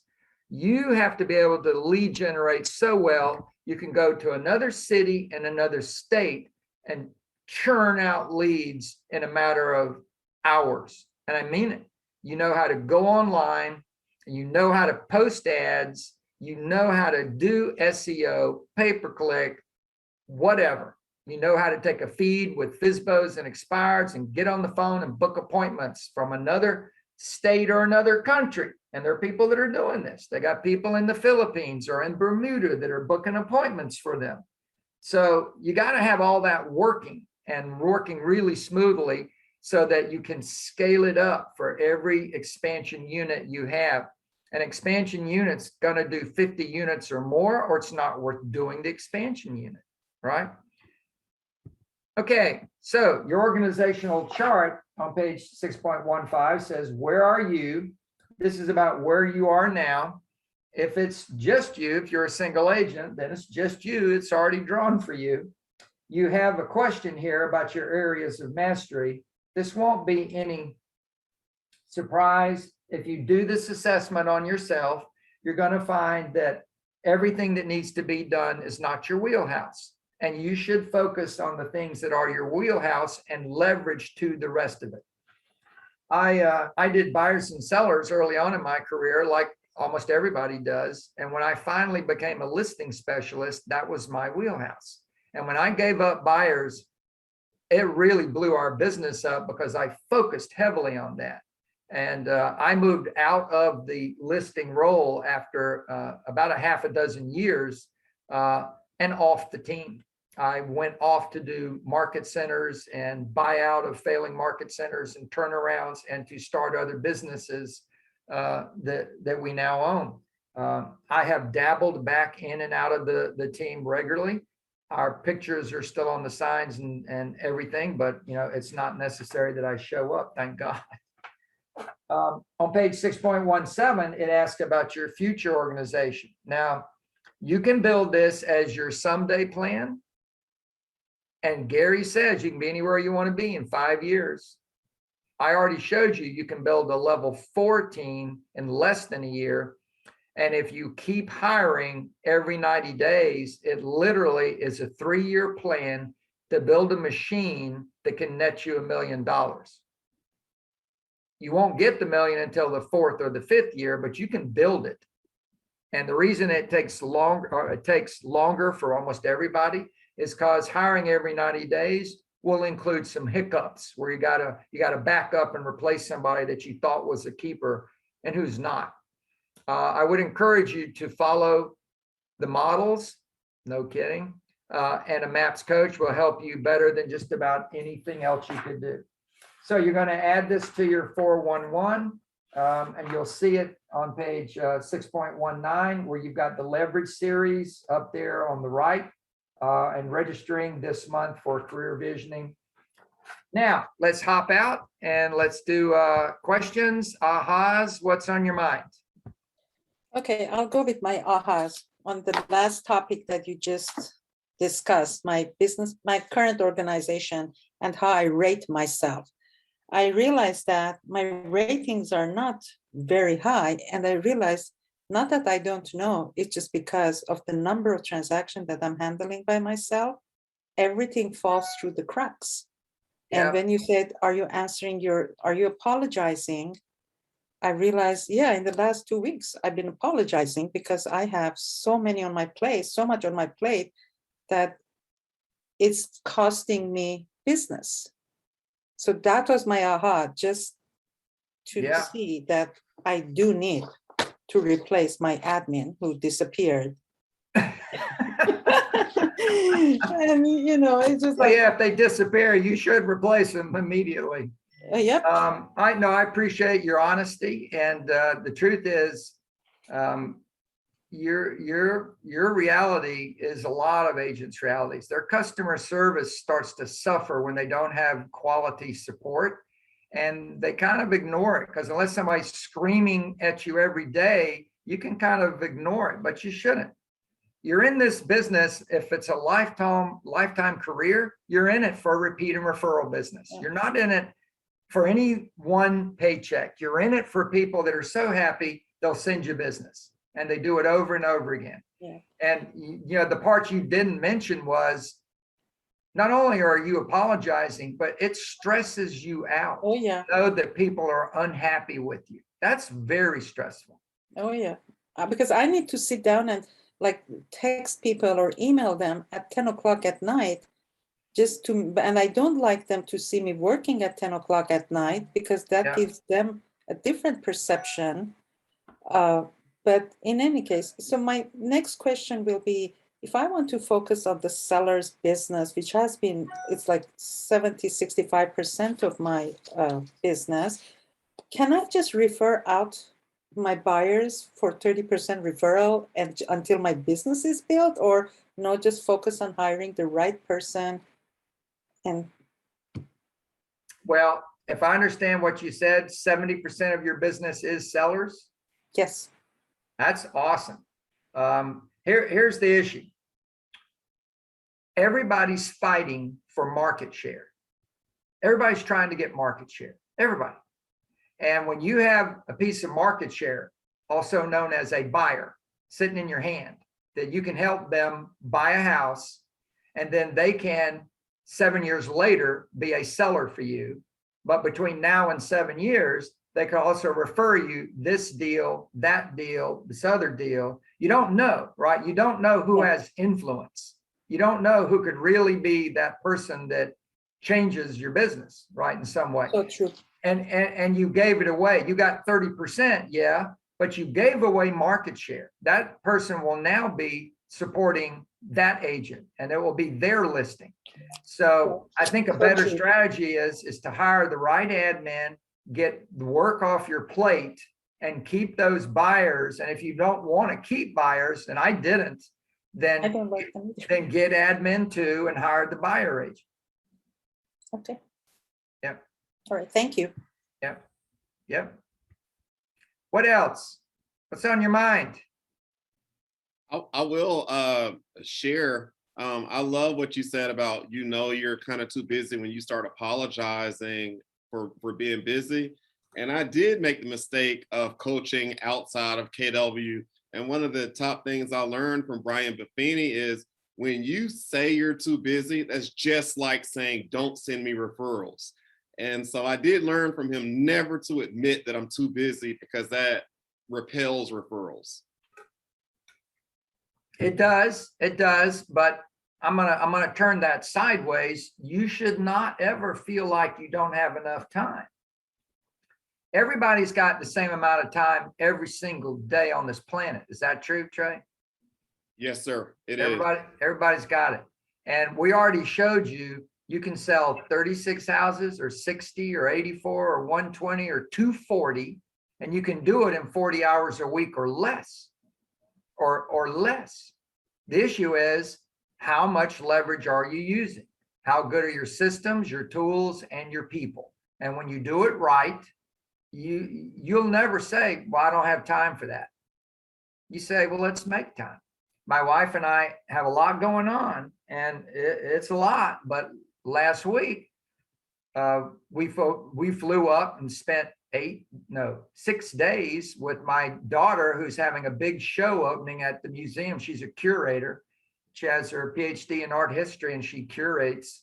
And she had a big show opening. And of course, we got to hang with our granddaughter, not to mention our daughter and her husband. We love that. So we just went there. Now, we did some phone calls and we did some emails, but my wife said, I just can't take anymore. I want to go see our granddaughter. I said, okay, let's go. And we just went.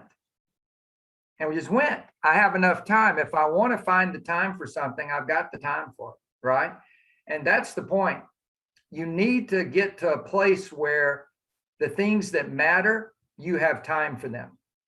And your comment about people, not saying to them, you're so busy, because then that's like saying, don't send me a referral.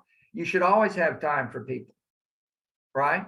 So any of your key people in your past, your key advocates that we talked about, one of those people call you and say, hey, do you have a minute? You need to always say, of course I have a minute for you. No problem. What's up? Right? But if you're jammed, you don't even take the call, and they get voicemail, and then you call them back 6 hours later, right? It's not the way to do it. I'm not saying it's easy, but I am saying that time is not your issue. Time is not your issue. Your issue is how you spend your time. That's your issue. And I know we're going to have a panel shortly with two incredible MAPS people. And Monica is going to talk to us about these issues. I see her there now. I didn't see you before. Hey, Monica, good to see you. By the way, just flat out, I've known Monica. We've known each other since before Keller Williams, a long time. And Monica's expertise about this issue, about leverage with people, is as high as anybody in the industry. And she has 2 training programs, unless she's added more. She has 2 training programs that any of you that are worried about hiring somebody and training them, you don't worry about that. Get them to Monica. She has a kind of basic course, but that high level systems operations course she's got, that's the finest training for real estate staff in the industry, period, hands down. And if you don't take advantage of that, you're making it harder than it needs to be. The person who's not system oriented shouldn't be training the system person. It's not a good idea. I'm just saying. So any other comments or questions? What's on your mind? Jean, I just wanted to say it's Melissa in Tampa. I've been around for a long time, and I have taken Monica's Perfect Assistant class, I think 3 times, and it is outstanding, and it's a great way to train your assistants. But I've taken this class, very first time I shared with you in the beginning, 15 years ago. I took business planning with you. I think this explanation of all the levels and really what it brings to the table to the agent and why an agent would want to go there is the best I've ever heard. Just it put it together for me in a way that I don't think anyone has ever put it together. So I appreciate that. Well, thank you, Melissa. I just keep trying and hopefully getting better. Well, it was outstanding, because I think that a lot of times we hear, oh, 2nd level, 3rd level, 4th level, 5th level, right? And we don't always get exactly what that means and what it brings to the table to the agent, and why do you want to go there? Yeah. And what it brings to the consumer. 100%, because if we're truly focused on providing great systems and great customer experiences, you get to a point you just can't do it. You can't do it at the level you want to. And this is true in any industry, and agents don't see it so much, but they have lived it before. If you ever had a favorite restaurant that it was always busy, you always had to wait in line, and it took forever to get in, but you loved the restaurant. If they took the space next door and added 50 more tables, then now suddenly everybody can get in and get a table. But if they didn't add anybody back in the kitchen, what's going to happen? Now you're sitting at the table. You were waiting in line, and now you're waiting at the table, and the food is coming out late. The food is not right? So now you're unhappy for a different reason, right? Yeah. Well, we did the same thing. My husband's a doctor, and so we did the same thing, right? We add staff, we added space. We had staff, we added space. So we did the same thing, exactly the same model. That's right. So if they add people back in the kitchen commensurate to the new demands, then the people will have a great experience in the new place, right? Yeah, it's the same thing. So you want to add support first and sales second. And agents knee jerk against that all the time. Absolutely. So thank you for that. I appreciate it. Absolutely. Okay. Anybody got anything else? I just want to quickly add. Steve, go ahead. Hey, that's Steve in Hoover. When you're in that level 4, level 5 team, can you kind of highlight some of the biggest challenges to then move forward there? What are some of the biggest pitfalls? Well, if you've got the right people in place, there really, I'm not trying to sound Pollyannish, but there really aren't a lot of pitfalls. If the early people that first hired that built the systems out, if they did their job well, remember, one of the main benefits of systems is customer service, but the other benefit besides uniform customer service is scalability. So once you have that in place, then the only issue is hiring people and training them to use the tools to drive the same systems and do things the same way. And there's not a lot of trouble. So the short answer to your question is, it's about people. Do you have the right who's, and are they trained properly, and are they held accountable? If people aren't performing, Steve, it's they're the wrong fit, or they're not trained well and given the tools to do the job, or they're not held accountable. And all 3 of those problems is whose fault? That's yours. Yeah. Absolutely. Yeah. That seems to be the challenge, is having those people kind of come in and out of the organization. And it goes back to what you just said. Yep. And a lot of level 5 teams have some of the biggest growth. The Rainmaker still is taking the occasional listing. So technically they are not the level 6 CEO. They're still on the street, but they might have listing assistants, but they have a lot of growth. There are a lot of expansion teams where the team is actually at level 5 because the Rainmaker's still doing some business on the street. But there's no magic. There's no right or wrong to that. I stayed a listing specialist longer than I should have because I really liked it. I was really good at it, and I had fun out of it. But it cost us having other businesses because I hung around in a job I should have gotten promoted out. And I didn't. The ego, just the ego. All right. Anything else, ladies and gentlemen? then I'm going to move into what I've been looking forward to personally. I don't get to spend a lot of time with Monica, but as I mentioned, Monica and I have a history well before KW, and I've always been a fan. And we're going to now have our panel. Our MAPS coaches are going to come online, and we're going to continue this discussion about business planning. So let's see if we can get that technology working. We're going to, there we go. There's Charlotte and Monica. I'm sure our audience knows Monica and Charlotte, but just to make sure, would each of you mind giving a little introduction of yourself? Monica? Charlotte, go ahead. Charlotte? So I'm Charlotte Savoy. I am the president of Business Maps. I am an executive coach with KW Maps, and I have a team in Gary Keller's top 100 group that is, as we're talking about the levels, that team is a 6th level team that is a net $1 million plus team. So that's what I do. That sounds like fun. So much fun. She's a great MAPS coach too. So I am Monica Reynolds. I'm VP of Keller Williams MAPS, and MAPS stands for Mega Achievement Productivity Systems. And so everything we do is about coaching, and any level we've got coaches for you. And as Gene said, I've been doing this since dinosaurs walked around with Gene. Yeah, with me. You know, and we've seen everything from, I mean, I remember, Gene, when I was late 70s, early 80s, I got tossed out of a Coldwell Banker office because I hired an assistant. I was doing business and all the agents together, but they were just afraid of the liability. Yeah. So the world has come a long way, way. And that's, you know, I think that the gift that you can give to other people is to give them a great opportunity, give them a hand up and hire an assistant. The gift you give to yourself as an assistant, the gift you give to your clients as assistant, they are the secret weapon for having an extraordinary life and career. And so everyone on this call should really think in their business model, what will it take to get to that 30, 35 transactions when you think about an assistant? Well, we're here at the end of the 2 days in order to do this section called Pulling It All Together. And I can't think of two better people to help pull it all together. I know you all know the material and know the models. And I'm gonna throw it up to you. And I'll start with Charlotte.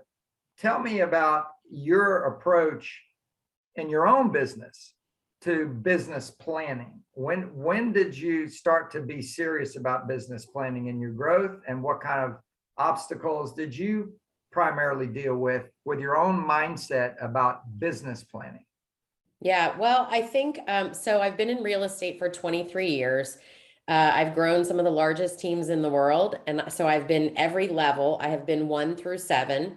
I think I got serious about business planning when I was trying to get from 1 to 2, and then have really been intentional about it every year since then. We typically, in the real estate business and in our coaching business, we do our business planning in October. It may sound early, and yet for us, it's not early because there's so much involved with the budgeting and the forecasting and all the things that need to be put together, that if we wait until, I've made the mistake before of waiting until December. And if you wait until December, you're behind because you need to get, you know, if you're doing Popeyes and mailings in January and you don't have everything there in December, you're behind. So anything and everything that we need to do, we start in October. And it's, our business planning is very much like, we follow the model. So we do a budget and we do a business plan, and every agent does a business plan, and I do a business plan. We do vision boards. We set goals for what we want to implement. And honestly, we've been doing it for so long, I can't even remember not doing it. When you say vision board, you're talking about, you know, working on that future life, that future self that's the perfect life. Yeah. Yeah. Yep. Not in a hocus pocus kind of way, but I do believe they work. My vision board is right behind me on that wall. And I think they're important. And as a leader, you know, if you're listening to this and you're a leader, doing vision boards with your people, understanding what they're after and what their goals are, makes it really easy to lead them. Because when they're struggling, when their mindset's not where it needs to be, when they're feeling down on themselves, when they're really winning, you can help them celebrate or look to that thing that you know that they want. And if you don't know what the people around you want, how in the world are you going to support them in getting there? And so, yeah, we do them for that reason. Oh, I think they work really well. I remember my wife and I had decided that we wanted to get a beach house. And we'd been to some seminar, Monica, I don't remember which one, but we'd learned about dream boards. So we had the dream board thing working. And I put a picture of a beach house. It wasn't the one I necessarily was going to buy. It was a generic looking beach house. And after about 9 months, and my wife and I got dressed in the same area. And, you know, I had the dream board where I get dressed. So I'm staring at it every morning and I stare at it every night when I go to bed. And I just said to my wife after 9 months, I said, you know what? We're not 1 inch closer to the dang beach house. And my wife, being as smart as she is, she looked at me and said, what are you saying? I said, well, you know, we haven't done anything about it. She said, what are you saying? And I said, well, we need to do something. What are you saying? I said, let's put some money aside now. Like the next closing, let's put $500 in an account so that when it gets big enough, we'll buy the house. And she said, okay. 9 months later, we bought the beach house. So the dream boards, I found with the dream board, one of two things happen. You either move closer to it and you get more impatient to get it, or you really back up from it and realize it doesn't motivate me as much as I thought. Because I made mistakes. After we got the beach house, I put a big sport fisherman boat on it. You know, I put that on it. I want this big boat. And after about 6 months, I ripped it off. And my wife said, well, I saw you took the boat. What's going on with that? I said, you know what? Every time I looked at it, I thought about scraping the hull and the bill for the fuel. Yeah. You know, Jean, that's a great story. And I call the vision board a treasure map. And then the treasure map, the piece that goes with it is the business plan to find the treasure. Does that make sense? Yeah. That's kind of just a mind shift to just really think about that. So, you know, and just to dive into it, everyone should do that because it generates the why of what you are doing. And once you know your why, then you get to the how pretty quickly. Okay, that's why I do it. Now I need to do this and here's what's going to happen. So when I look at the treasure map, that's part of your why. It may be a college that you're going to get your kids into. It may be a new car. It may be a trip to Disneyland. Whatever it is, you know, those are your whys for 2022. So to me, it's that cutting out pictures of different things in a magazine, getting your family involved, getting your kids involved. There's nothing like a kid in your family to keep you accountable for your goals. Are we going to Disneyland? Are we going to Disneyland? So that's a way to start the whole process is understand your why with your treasure map, with your vision board, get your family involved so that they can help you be accountable. And like you said yesterday, which is always a great reminder, what's the first thing you do when you're looking at 2022? You schedule your vacations, you schedule them with your family so that they become a priority versus, oh my gosh, it's the end of the year. I haven't taken any time off. Not that anybody's not done that on this call, right? It all depends on what level of growth you're trying to achieve, right? But I guess. Yeah, Great. Yeah, but no, I totally agree with you. You always start with the end in mind. And this conversation is right back in the beginning yesterday when we talked about you've got to get clarity about your big why. So those of you that are on this with us, you know, I'm not trying to revisit that discussion yesterday capriciously. I think a lot of people don't do a plan because of a failure to be linked to something really emotionally important for them as an outcome of that plan.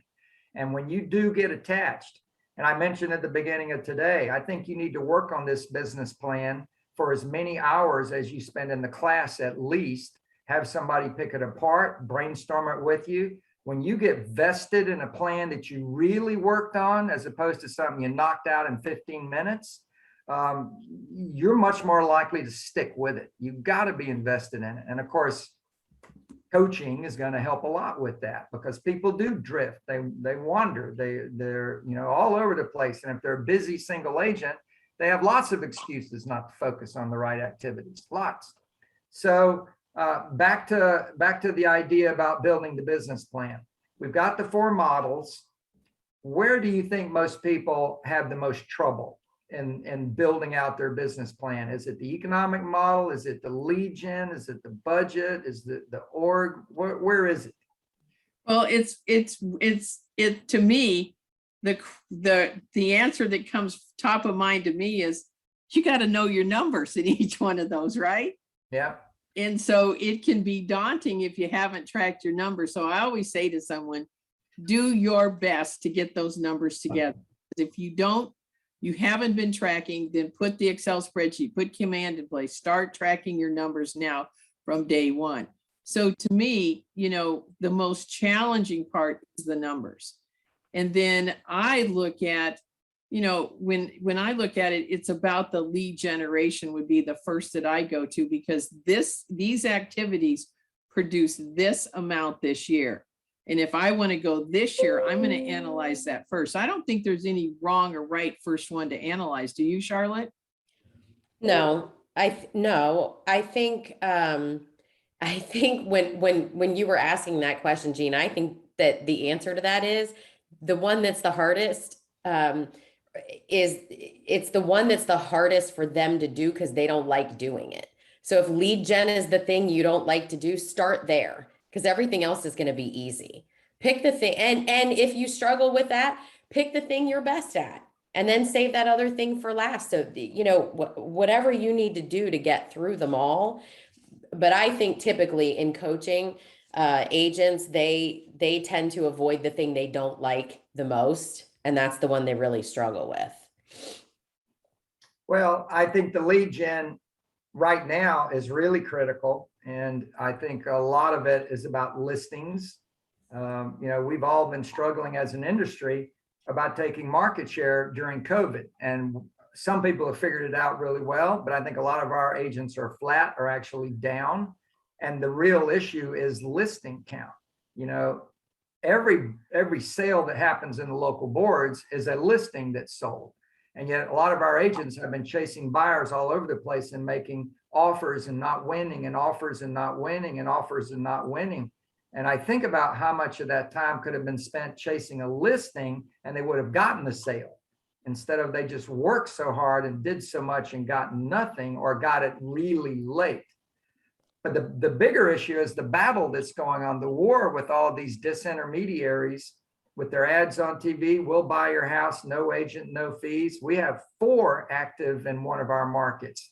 I mean, local businesses in Florida that are buying houses and ads on TVs with no fees and no anything. I'm getting text messages. Rebecca and I have a lot of residential property. I'm getting text messages, emails, phone calls, letters. I've never seen so much messaging going on targeting people to sell their houses. And I think our agents are literally losing market share because of not having a proactive approach to beat back against this noise. What are y'all recommending? What are you seeing? Well, let me play something fun with you here, because you just fell into what I like to do to an agent who's looking for listings. So you be the agent, typical, great agent, Keller Williams agent. So Jean, today is Thursday. And let's just say that I can do this, and just play with me on this.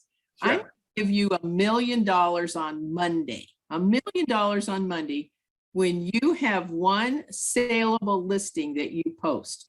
What would you do that you haven't been doing at a very high level, knowing that that is true? I will give you $1 million to post one saleable listing. Can't be your house, Jean. Can't be your house. Okay? But what will you do? What would you do, Jean?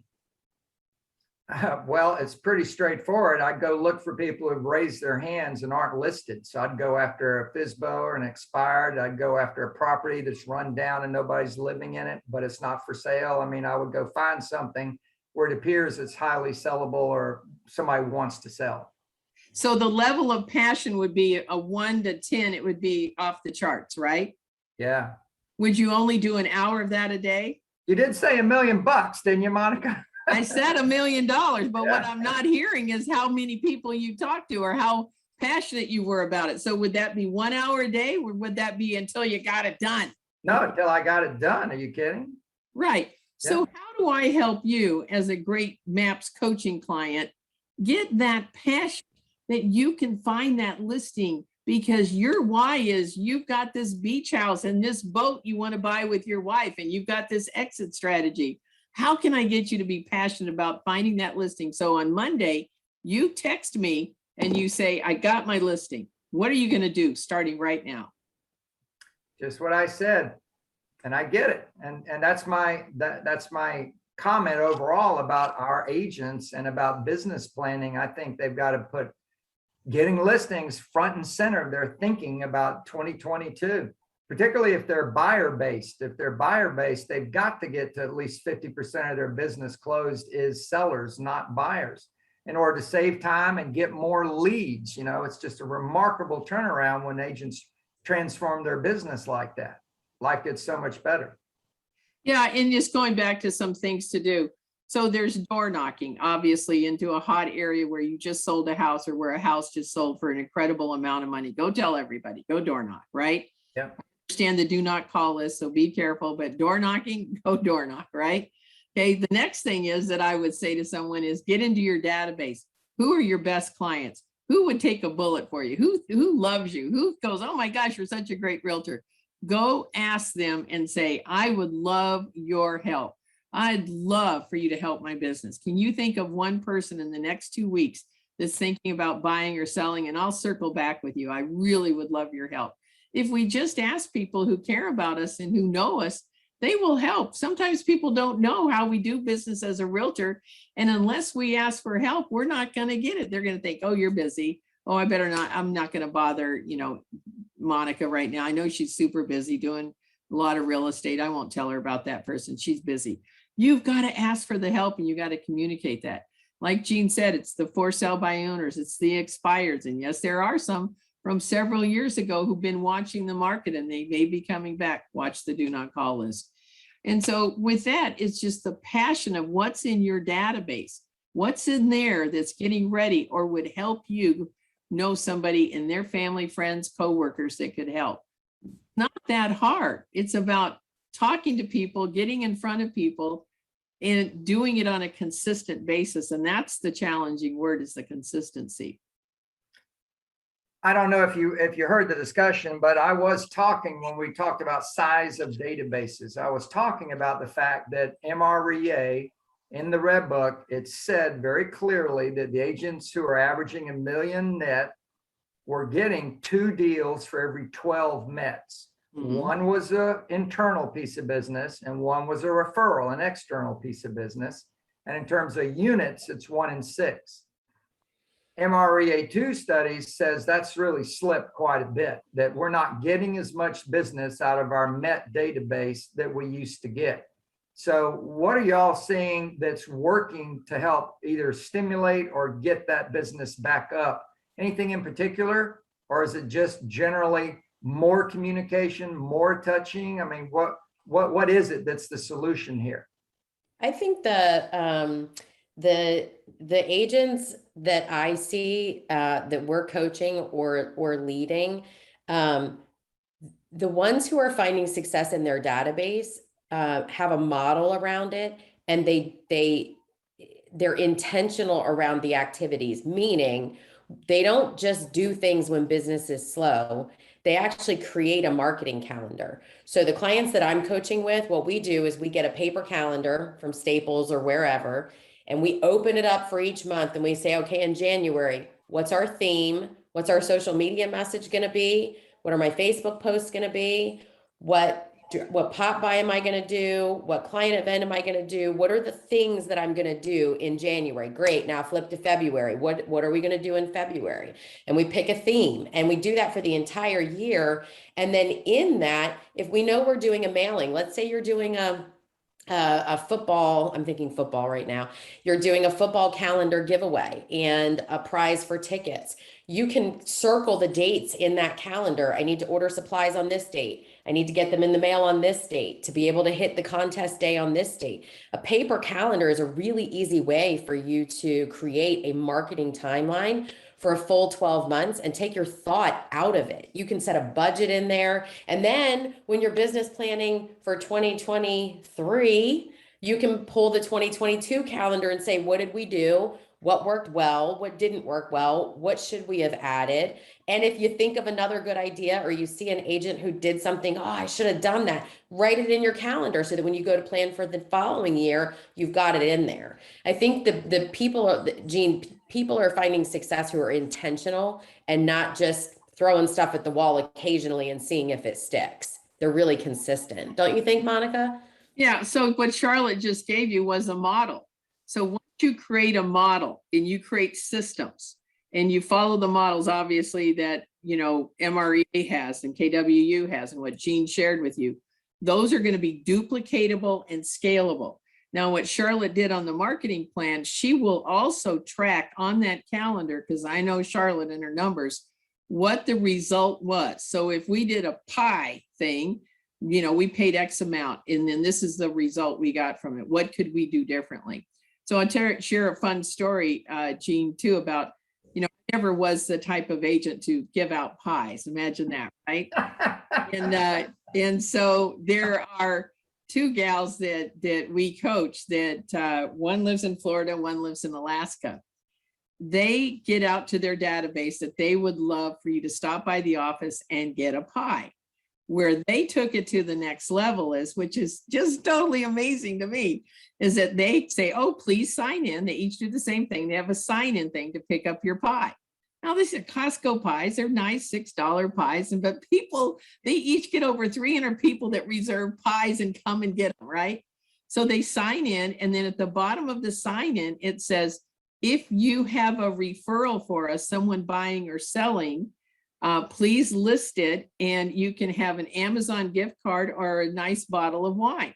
Now, the bottle of wine was like $10, $12. The Amazon card was $15. People would literally sit there and say, well, just a minute. And they'd scroll through their phone and they go, well, what if I give you 3 names? Okay, you can have 3 wines, you know? So it's being creative like that and having fun with how do you get in front of people and yet having a marketing plan that makes sense. So each one of them, true story, Jean, got over 60 referrals that one day.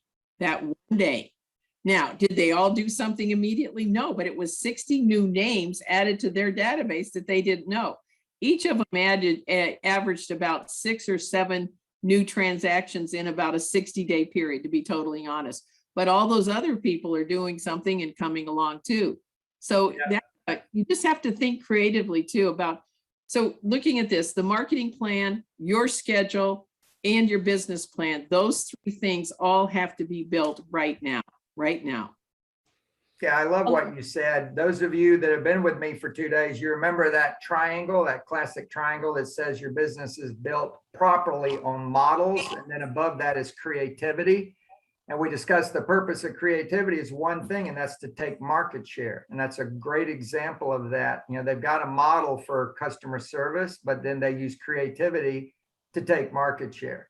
I think that's critical. I think that's part of the answer is agents need to get creative with their databases.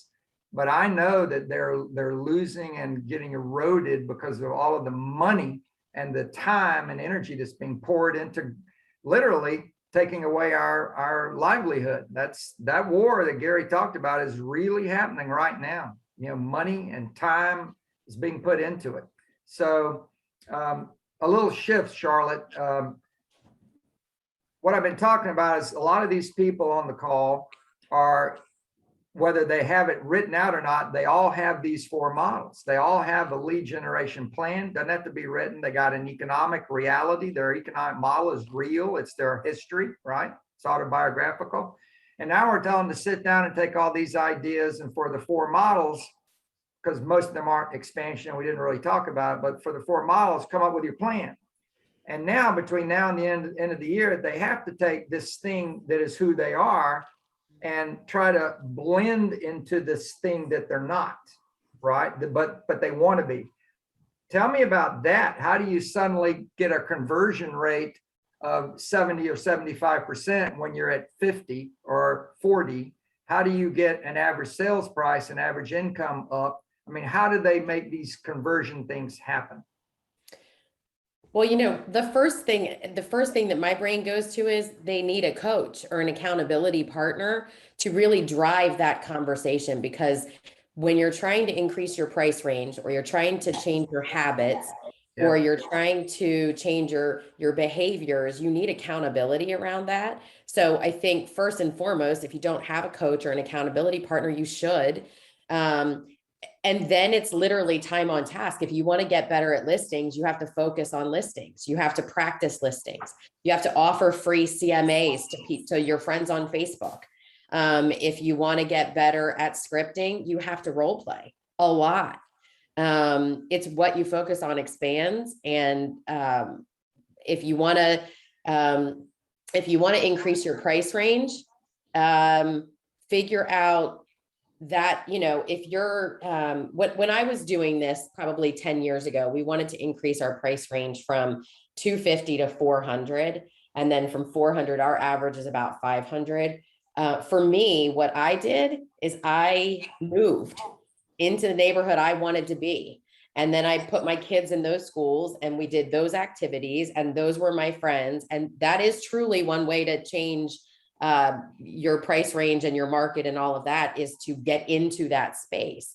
And you might need to stair step that. You might have to start at 200 and then to 300 and do that. But I think no matter what, you have to have a coach or an accountability partner, somebody that's willing to stand on the front line of your business with you and say, okay, you said this is what you wanted to commit to. What's it going to take? What are the 5 activities we're going to do this week? And then do those 5 and come back and do 5 more.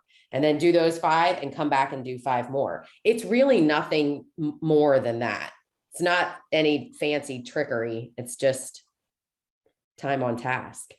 Yeah, I'm not saying there is any trickery to it. I'm just saying this is difficult for people. Change is It is. difficult, and they're trying to go from not being well organized into being organized, and from not really following a plan, a detailed plan, to following a detailed plan.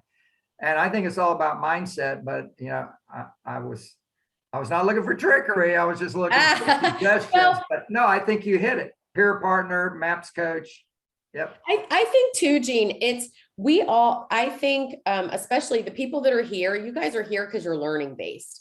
And when you're learning based, you tend to go to a lot of classes and learn a lot of things. And then what happens is we tend to want to be good at all those things. What I would encourage you to do is get good at one thing and get really good at that, and then add another thing.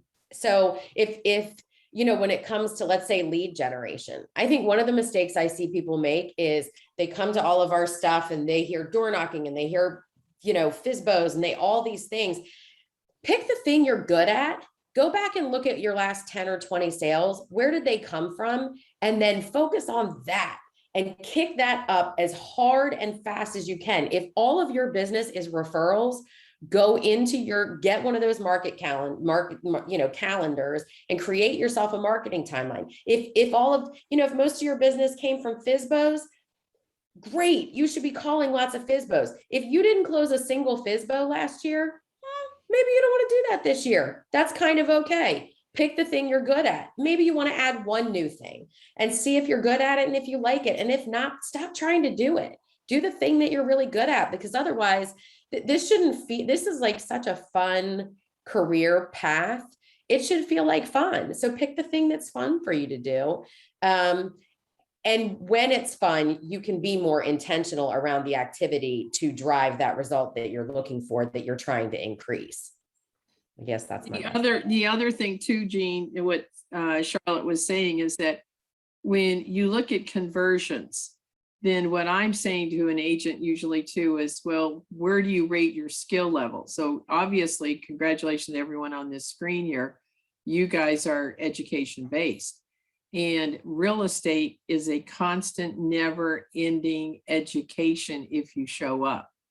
And so with knowing that you pour into yourself all the time to learning with everything that KWU has or maps, this would be a good place to get started. But the bottom line is, when you look at conversions and you're not having a high level of conversions, then it's because of your skill level. Do you know the script? Do you know how to handle the objections?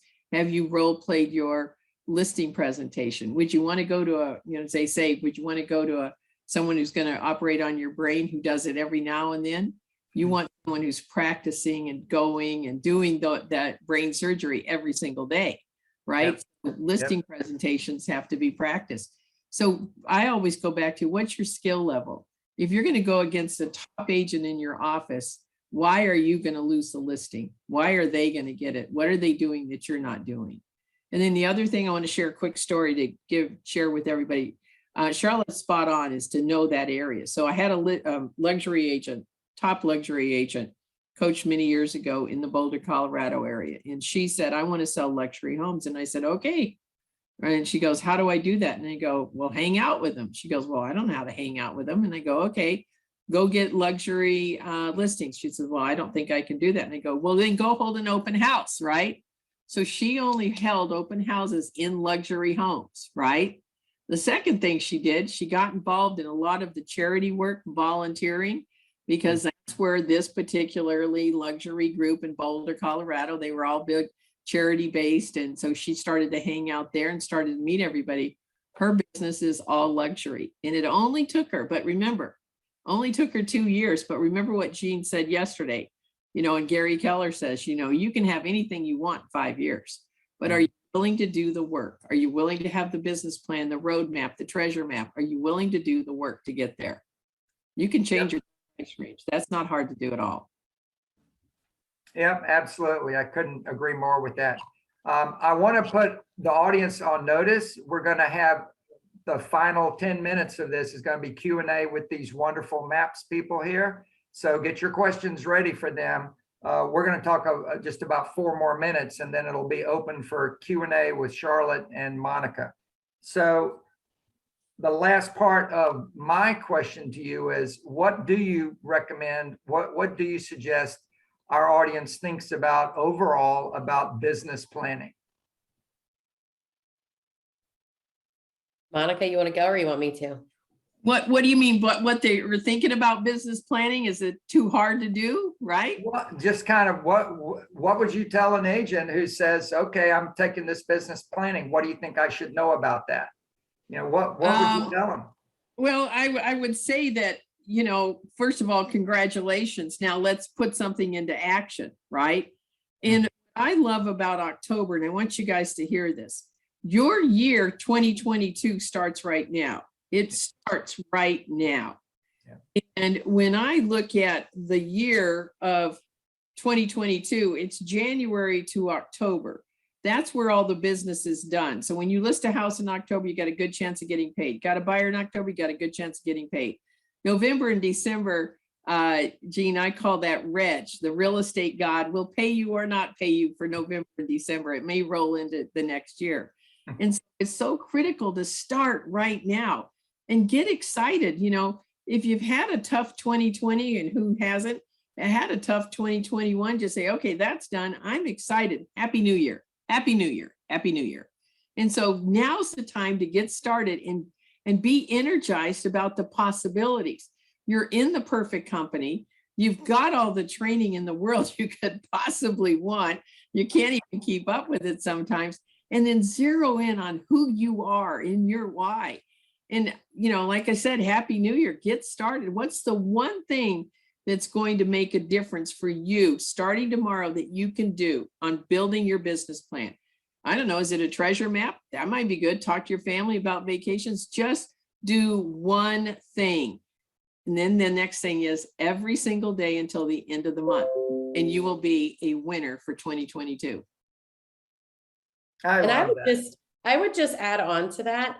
The question you have to ask yourself once you've got the business plan and you've got your treasure map and you have all of that, the question you then have to ask yourself is, who do I have to become to achieve that, to deserve that, to earn that? Because there's a part of you that's going to have to change if you actually want that. We all have that. We all have habits that we don't desire. And so if those things are really important to you, who am I going to need to become? And what planning do I need to put in place for? Do I need to start a different sleep schedule? Do I need to have a different eat schedule? Do I need to have a coach? Do I need to read a book every month? What do I need to do so that I can become the person that is worthy of this life that I'm saying that I want? That part is as important, if not more, than all the planning in the world. Because if you're not willing to become the person that deserves that and is worthy of that and will earn that, it won't happen for you.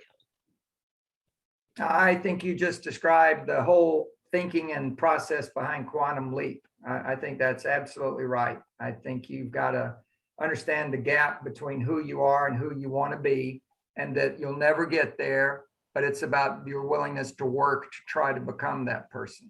And I think that is what this is ultimately about. Business planning is a part of that, becoming that person that you could be, that you want to be, but you're not there yet. And it's little steps, and this is a big step. All right, so let's open it up. Questions, and I'm not sure about the tech on this. Are we gonna get Joe or somebody to read them, or are they gonna come off mute and speak up? But questions from the audience. There they are. They know how to do it. Questions from the audience for our two fearless maps people. Questions. Are y'all all tired? Tired and hungry, but I'll ask one. I love the idea about having the because our database is our bread and butter, and we're about 70% plus on our database. But I love the marketing calendar for the year to focus just on that one group. Can you throw out? I got some ideas written down. Can you throw out some other ideas of things to do throughout the month to really nurture those? On a marketing calendar? Yes. Yeah. So the way we do it and the way I coach people to do it is to have a theme, and that theme should permeate through the month. So your social media posting will be about that theme. And then you just need to decide, are we doing pop buys? Are we doing a client event? Is it a pie giveaway? Is it, there's a million different things that you can do. We do food trucks with the Easter Bunny. We do bowling with the Easter Bunny. We do drive-in movie events. There's a lot of different things that you can do to engage with your database. And when you can also include things in your community, if you're a database-driven team, when you can include cool places in your community to host, events. And by the way, if you're a single agent and you sold 15 houses this year, have a client event at your house. The first 10 years I was in business, we all have friends that sell Pampered Chef and all these things. I would do a once a year vendor party at my house, and I would open it up and I would have 6 or 7 ladies selling stuff in my house. And that would be a database event for me, because I would do a giveaway in the house and I would take their birthday, their cell phone, their address, put it in a box and give away prizes every 10 minutes. Guess what? I just updated my database. I now can send them birthday cards. You just have to get really intentional. If the database is your thing, you have to figure out, okay, well, if I'm going to do a football calendar, I might as well do a giveaway for 2 tickets. And in order to get the tickets, they have to email us and give me your birthday, your mailing address, your this, so that you're improving that database. Does that help? So let me Absolutely. Yeah, I love the theme idea too, because we're just looking for fresh ideas, because you kind of get stuck in some of those ruts, and you really want to nurture those people and not make you think that it's just the same thing every year. Just here's the football calendar and that's it for the fall or whatever. But I love the theme idea. Do some guerrilla warfare. Listen, you guys could follow me and watch what we're doing. I could follow you and watch what you're doing. You and I don't compete. I don't compete with Monica. I'm not competing. None of us are competing. So go and see what other people are doing and in other states and other areas, and follow them, and then implement that in your market. Don't steal it word for word. People don't really love that. Reach out to the agent and say, hey, I'd love to do this in my marketplace. Could I have a call with you and brainstorm with you? Most agents will be willing to do that. KW is a company that loves to share. So reach out and ask them. I'm sure they'll help. So here's how I coach to that to make it simple for someone who's really looking at working on their database and to have a comprehensive program. Have one client event once a quarter and really think about what that is, like a shredding party. Get your affiliates involved. The second thing is, I think an email going out is a great thing to showing people that you're doing business, like, you know, just listed or just sold. Something like that has always been great, or a market update, something of value, keeping it brief. There's one agent right now that's doing this, and unbelievable, and you guys have heard this before, but it does work so well. He's going once a month to a business that he frequents. So he went to this wonderful shoe shop repair. I think the person might be from Uruguay or something like that, talking about his passion of how he likes to fix shoes and what it means to him. It was only a 3 or 4 minute video, but he got all these thumbs up and people going, oh my gosh, this is such a great video. I love hearing these stories. So think about what in your community could you showcase, because once you build those relationships with those businesses, they're going to remember you too. But it also shows that it's another side. I want you guys to know about this wonderful shoe shop and, you know, support him. He's in our community. This is such a great thing. American dream. He's living it. So make some things that are uplifting and fun, because we're all looking for that too, to show that other side of it. Do you agree with that too, Jean? Absolutely. So if you were asking me, I'd say do one email that's important, that's, you know, timely, that makes sense. Do also one video, whether you're talking about current interest rates or something like that. Keep things under 2 minutes. Have one client appreciation party. And then you should, in my opinion, just going to give you another idea. The best thing you can do, because your database is your only asset. You track the numbers in your database each month, and you track how many completes: name, address, phone number, and email. You know, we have a lot of incompletes. That's different, but you want to turn those incompletes into completes. And then I'm going to ask everyone to really think about this. Who are the top 25 people in your world that would give you a referral? And you should have a face-to-face, a one-on-one lunch with them once a year, asking about their business. How are they? What are they doing? How can you help them? And maybe at the end of the lunch, you say, oh, by the way, I would love a referral from you. And you have, you know, you're in the Chamber of Commerce, or you work at this equipment company. You must know someone from time to time. So build up. So when you walk into 2023, you know, or 2022, I guess, first, is that you say, I've got 25 people that I can count on that are going to give me a referral. So there's your base of your business, is that 25. And soon you move it to 50 to 100. Don't you agree, Jean? That's the discussion we had earlier about that core 150, those 5 core advocates, those 50 advocates, and those 100 influential connected people that, you know, you have a chance to get a referral from any one of them. Yeah. And all they want, but Jean, all they want is a face-to-face time where you say, I care about your business. What can I do to help you? And you start to build that bridge of incredible referrals when you do that. Yeah. I think the way we talked about it earlier, Steve, also about mail, call, see, the 36 touch is built around that, but get more intentional about the calls and the C's, which I think is Monica's message. I think that's absolutely true.